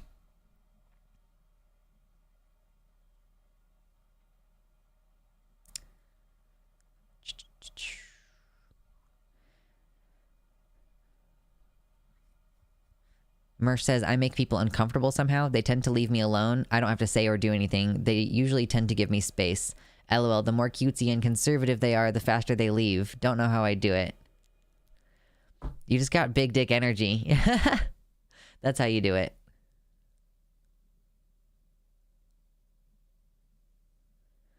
Being trans in Germany sucks right now. It's mostly that getting healthcare and getting your name changed and all that sucks. If you saw the latest Philosophy Tube video, it's like that, but public sentiment is mostly okay. I don't really worry about my government suddenly deciding to start killing me or anything, for example. We're way better in that regard compared to the UK too. Not sure about other European countries. I think Spain is doing all right in trans rights. Italy will probably get worse after the election. Yeah, they voted in a literal fascist, right? Like a literal fascist party. Are the new games including the entire Pokedex this time? I haven't played since Gen 7 because Sword and Shield didn't let you import all of your Pokebank. Star Panda, feel free to correct me. I am getting the impression that this Pokemon game has a unique Pokedex. Like, I think that it has a limited number of Pokemon, some of which are new to this version and some of which are ported in from previous versions. I am not getting the impression that there are like over 1,000 different Pokemon in this game. I don't think that that's the case. Someone might have to correct me on that though. We have 123 likes on this stream, which is great. At this point, I'm just straight up lying to you with the title because we already talked about that a while ago. I believe they got rid of it moving forward though, so they may add them from later, like Sword and Shield.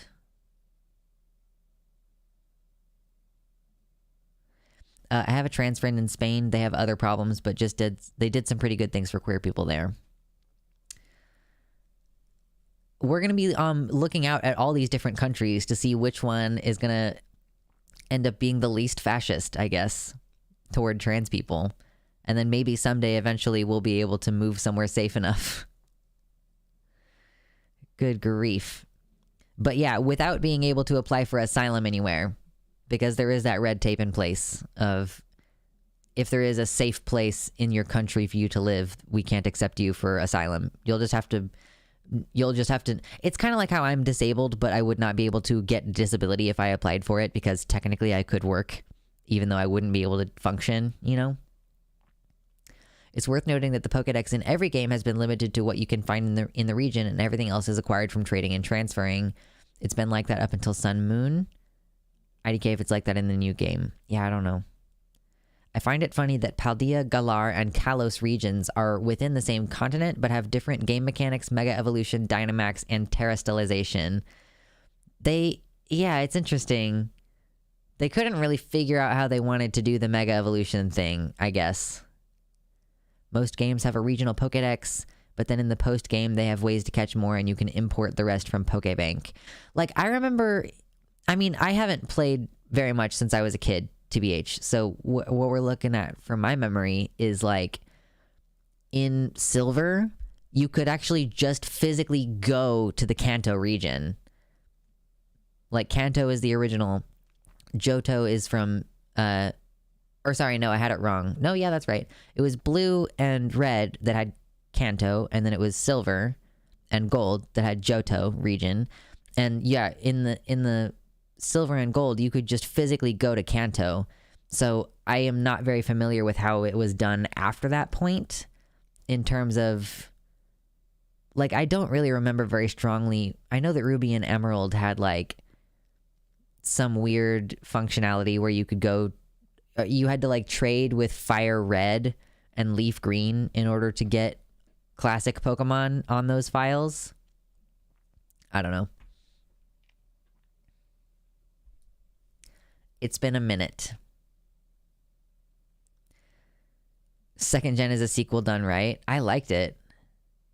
I believe Kanto, Johto, Hoenn, and Sinnoh are all based on the Japanese continent or island. I think fair enough. I'm gonna hit the hey, it's 10 p.m. here. Oh yeah, it is starting to get a little bit later over there in the UK. That's why we start when we start, you know. We try to... not the UK, obviously, in the Europe in general. I just said UK as a stand-in for all of Europe. That's terrible. You're not even part of the European Union anymore. But good night. Yeah, it's like 7 hours ahead where you're at, which is more Eastern. I prefer Labradoria. True. Hello, Christy. Welcome in. Yeah, we've passed the 3-hour mark. I'm usually not on stream for this long, but I'm enjoying myself. And we have not yet reached the goal amount for today that we're trying to hit. Did someone do me a $20 dono that I added to it and just didn't notice?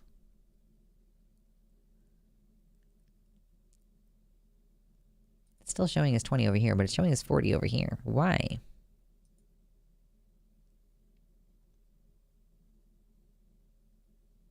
Oh, someone did, Star Panda. Oh, okay, the Streamlabs ones don't show up on the chat for some reason. There's like 2 different ways to donate, and one of them doesn't go through normally. There was $20 donated. Thank you, NB Blue, I believe, for $15. Thank you. Sorry it's so late for me to say thank you on that. Star Panda TV with the $5 dono. I don't know what to say, so here's a joke. What's the difference between me and cancer? My dad didn't beat cancer. That's fucked up, but funny. I appreciate it. Decoy Duck with another $40 dono. Thank you so much. Okay. I mean, that's always a nice bright turn of events. Thank you so much. Okay, let me update this now. 80. So close to the today goal. Splendid. I am enjoying hanging out so much. I know that we derp Brexit tarted. Oh no, blind traveler. Couldn't imagine being a Brexiteer and having that shame over my head. It certainly doesn't seem like it was the right choice for you. We are all not making all of our elected representatives and people and those who are influenced to vote are not making very good decisions. I wonder if you voted on Brexit again, if it would be better now because there are less old people, you know? I thought you had the 20... Oh, sorry. It was still showing me 20 on the donations back end, but it had changed on the Streamlabs public front end. So it had said 40 out here, but it was still showing me 20 behind. And I was like, why is there 40 up here and 20 on the thing on my back end? And I realized it's because it came through Streamlabs and got added automatically instead of something that I had to add manually. Anyway, because most of your donations, like the ones that come through the website, I have to add manually to this counter up here. The completionist in me is sad. We have to keep streaming until I get to the marker. Oh no. That's the new challenge. I don't want to set myself that kind of challenge. I don't want to do that to me. I don't want to do that to you. I don't want to put that much pressure on the streams. I think someone in the YouTube chat said way earlier that they didn't like, someone said they didn't like Jimmy Snow as much because he pivoted to saying something about like pushing for views too much or something along those lines. Is that person still here? Who said that? Yeah, the virus really helped us with the old people.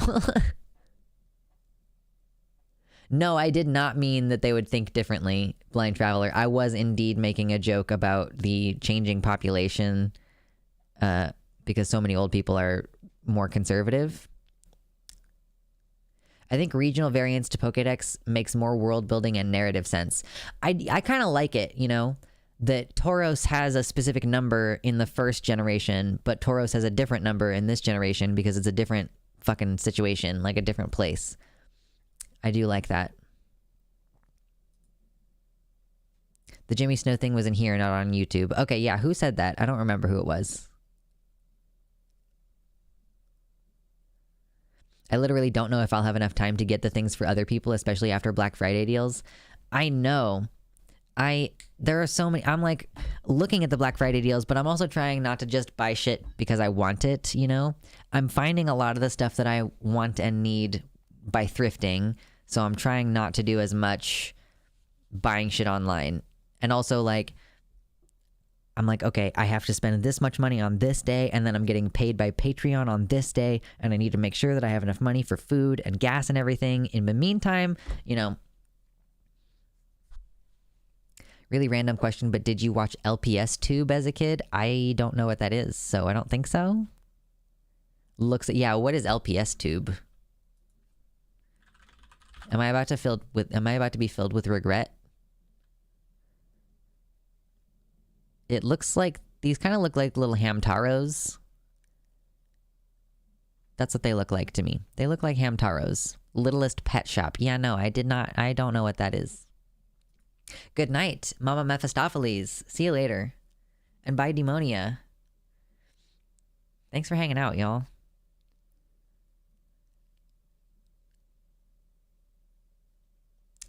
Ajax, what are you saying? You're saying the problem I'm seeing is in a lot of countries, the few advances that they got are facing constant pressure to reverse them by some organized people who should not be named.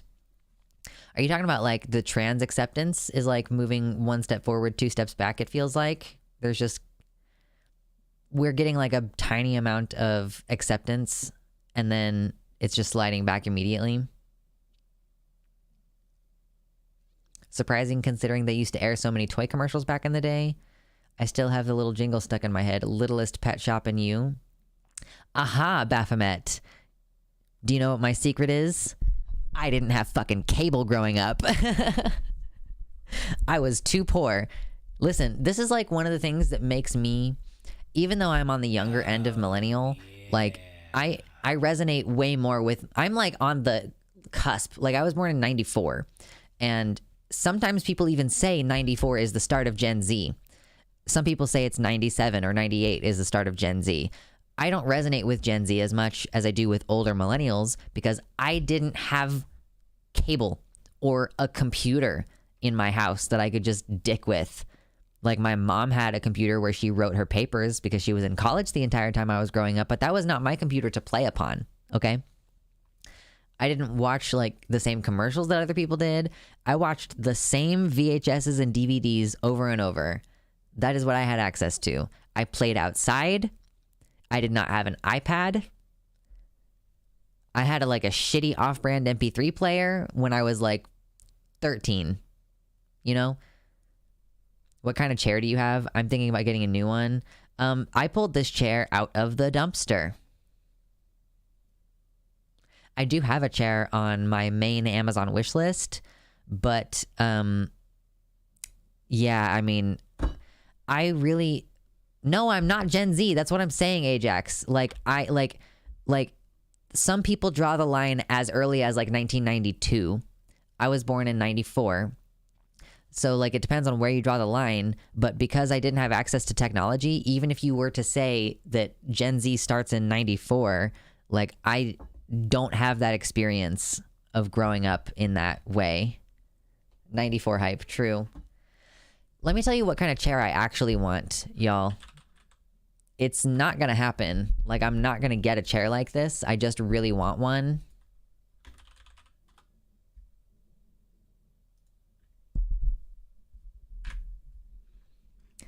I want one of these.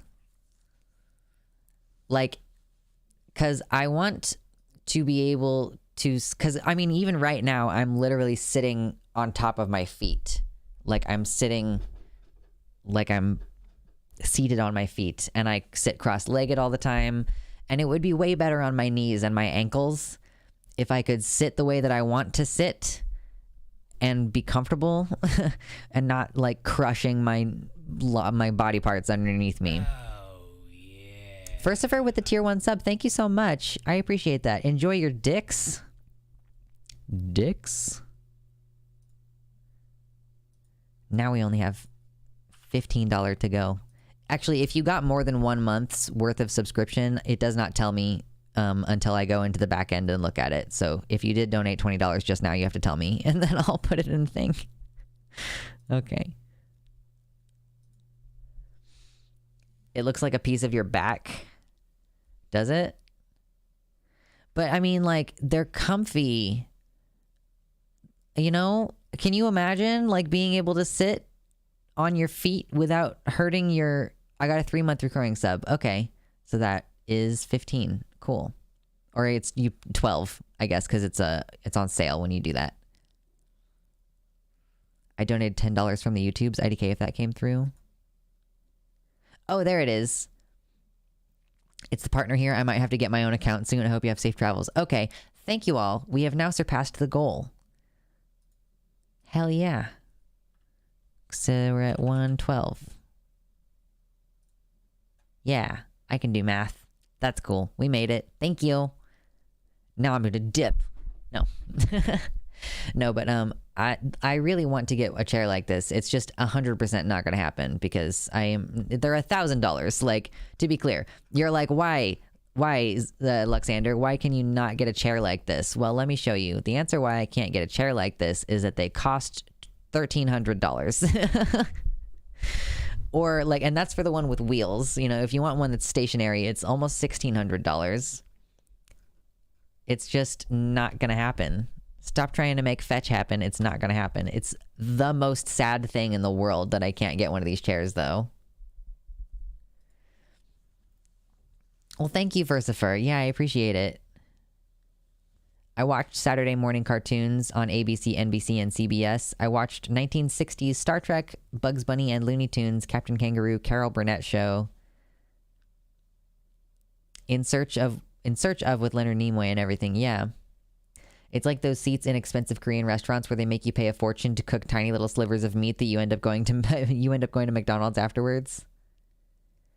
Andrew, they have they have like 2 sizes of chairs. They have a large chair that is bigger. How? Yeah.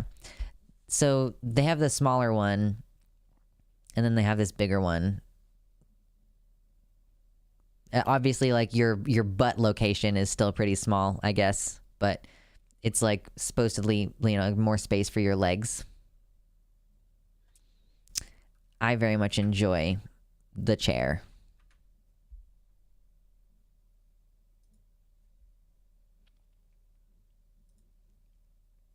I hate how there's no backrest. I want there to be no backrest. That's what I want. I want there to be no backrest. The one that has a backrest doesn't have a, it doesn't have an adjustable seat. Like, the one good thing about this seat also is that it has an adjustment where you can increase the distance between the top part and the bottom part of the chair. There is a different one on Amazon that I've looked at before that has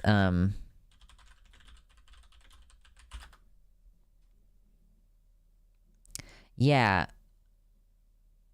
like these ones don't have an adjustable, like these ones, maybe this one might have an adjustable, so maybe I guess you could, but the thing is that these chairs all have such low ratings, or like they have very few ratings, right? This one only has 19 reviews, this one only has 9 reviews, this one only has 20 reviews.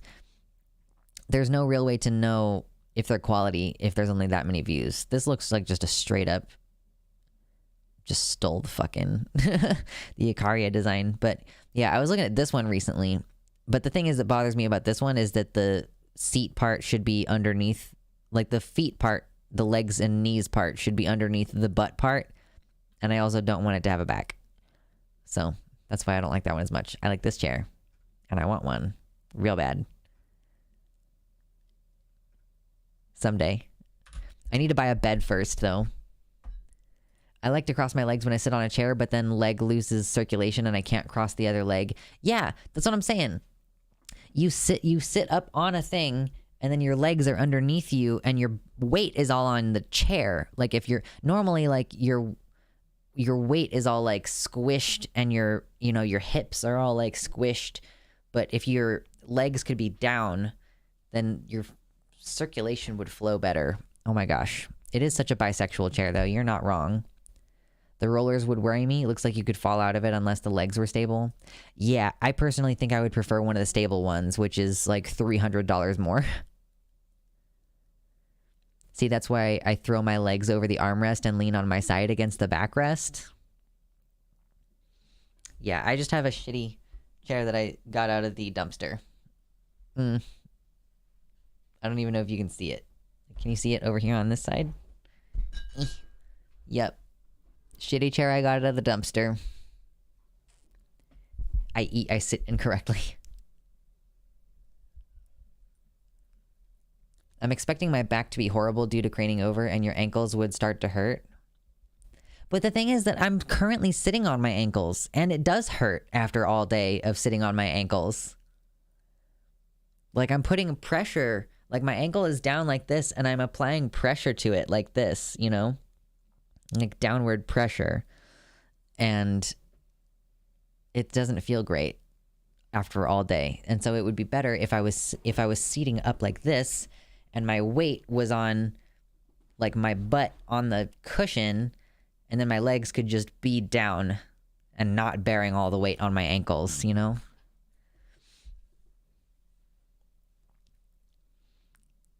And I also already sit, like I'm also already not sitting with the backrest. Like I'm touching the backrest, but I'm not leaning against it. I'm sitting like this. So, very sad world where chairs cost $1,500. Like how can I just make one? Can I just make one of these? How do I do that? Proprietary design, I'm sure. Oh my god, why? Carpenting? It's gotta have a hydraulic thing in it though. Like or like some kind of manual, like it goes up and down, kind of like you have to take a piece of metal out and then refit the height of the seat or whatever. How did I go all this time not knowing Lux vapes? Well, because Decoy Duck, Lux quit vaping in January and then recently got sucked back into it and is not happy about the fact. And yet here we are. So I did not vape nicotine for I didn't use nicotine at all between January and fucking September, really. So started doing it again in September, and then it increased to the point where now I'm doing it at my desk, and I don't want to be doing it. Have you checked out an office store like Staples to see if they have a copy? I have checked, and they don't usually have chairs like that. They have the shitty gaming chairs, which are bad for your back. They're not good for you.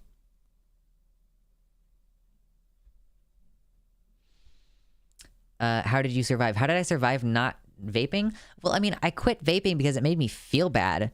Like, because I can't help it but sit here and like use it all the time. And it was making me feel sick all the time. So I stopped doing it because I didn't like it. It was making me feel bad, which is why I'm not happy about doing it again, because it makes me feel bad.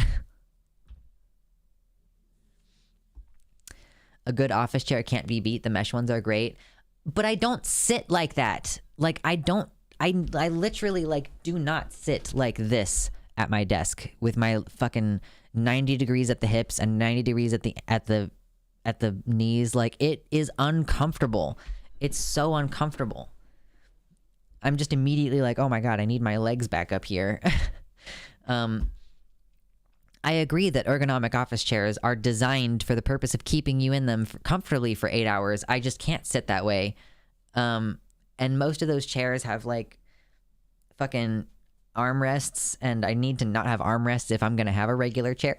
Oh my God. So that I can put my legs up in the chair. I'm a pain in the ass. I'm such a picky little bitch. Picky little bitch. Oh my gosh. I haven't vaped habitually since starting progesterone in early 2020. Before the pandemic started, I still kind of miss it, but at the same time, I'm glad I don't get cravings for it. I wasn't getting cravings for it. It was just around, and I was like, oh, I want to use that since it's like a social thing, and I want to use it while other people are doing it. So that's the thing that makes it hard. But I'm about to be, on my own and not experiencing pressure from anybody around me, even passive pressure, like, oh, the presence of nicotine.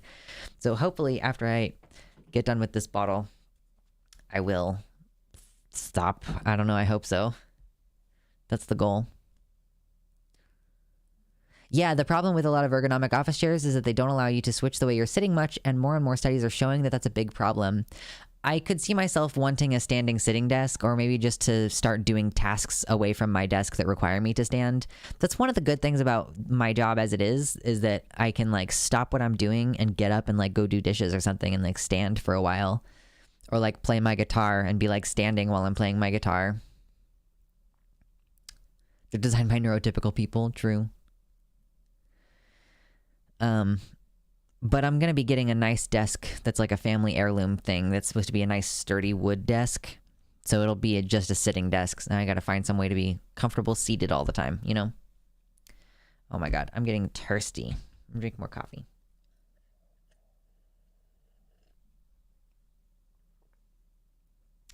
I will literally go insane if I do not have nicotine for more than 20 minutes. I know I have a problem. Yeah, I am trying my best not to let it get to that point. I try to leave it. Like, I haven't used it for the past 3 hours while we were streaming. So, I'm not like fiending or anything.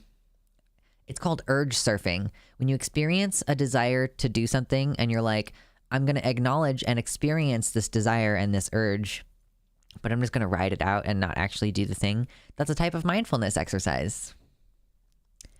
They still have those computer stand things that you can have at a sit-stand workspace, right? I don't know. But I'm not going to get a sit-stand workspace. Like, not for my computer anyway. Oh my gosh. The kind that sits on top of a standard desk. Oh, yeah, I guess. Yeah, I guess I could have something. If there's an apparatus that sits on top of a normal desk and, like, raises and lowers, I guess I could check that out. I hadn't ever considered that before. That could be worth it. I don't know. What would you call it? I have a good cigar or pipe tobacco about 3 times a week. Maybe they're just for laptops.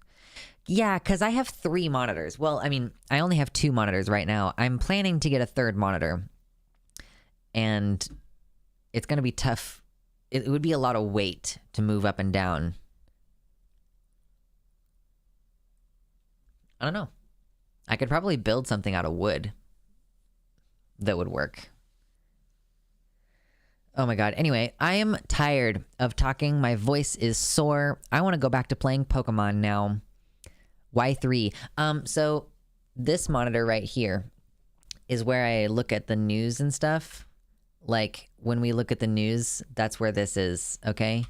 And then on this monitor, I have the YouTube live stream backend open so that I can see the health of the live stream.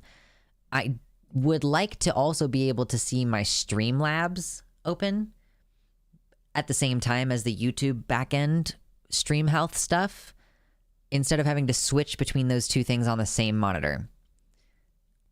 That's the main reason why I need a third monitor, so that I can monitor Streamlabs while I am streaming. Because as it is, I cannot. All right. I appreciate you all hanging out with me. Thank you for helping me reach the goal today. As long as I don't catch RSV, I'm going to be streaming on Tuesday. All right? So if anything crazy happens between now and then, hop in the Discord and let me know about the news that you've seen. All right? Join the Discord server. Buy me a housewarming gift. Whatever you want to do. We will see you on Tuesday. Fingers crossed. All right. Be well.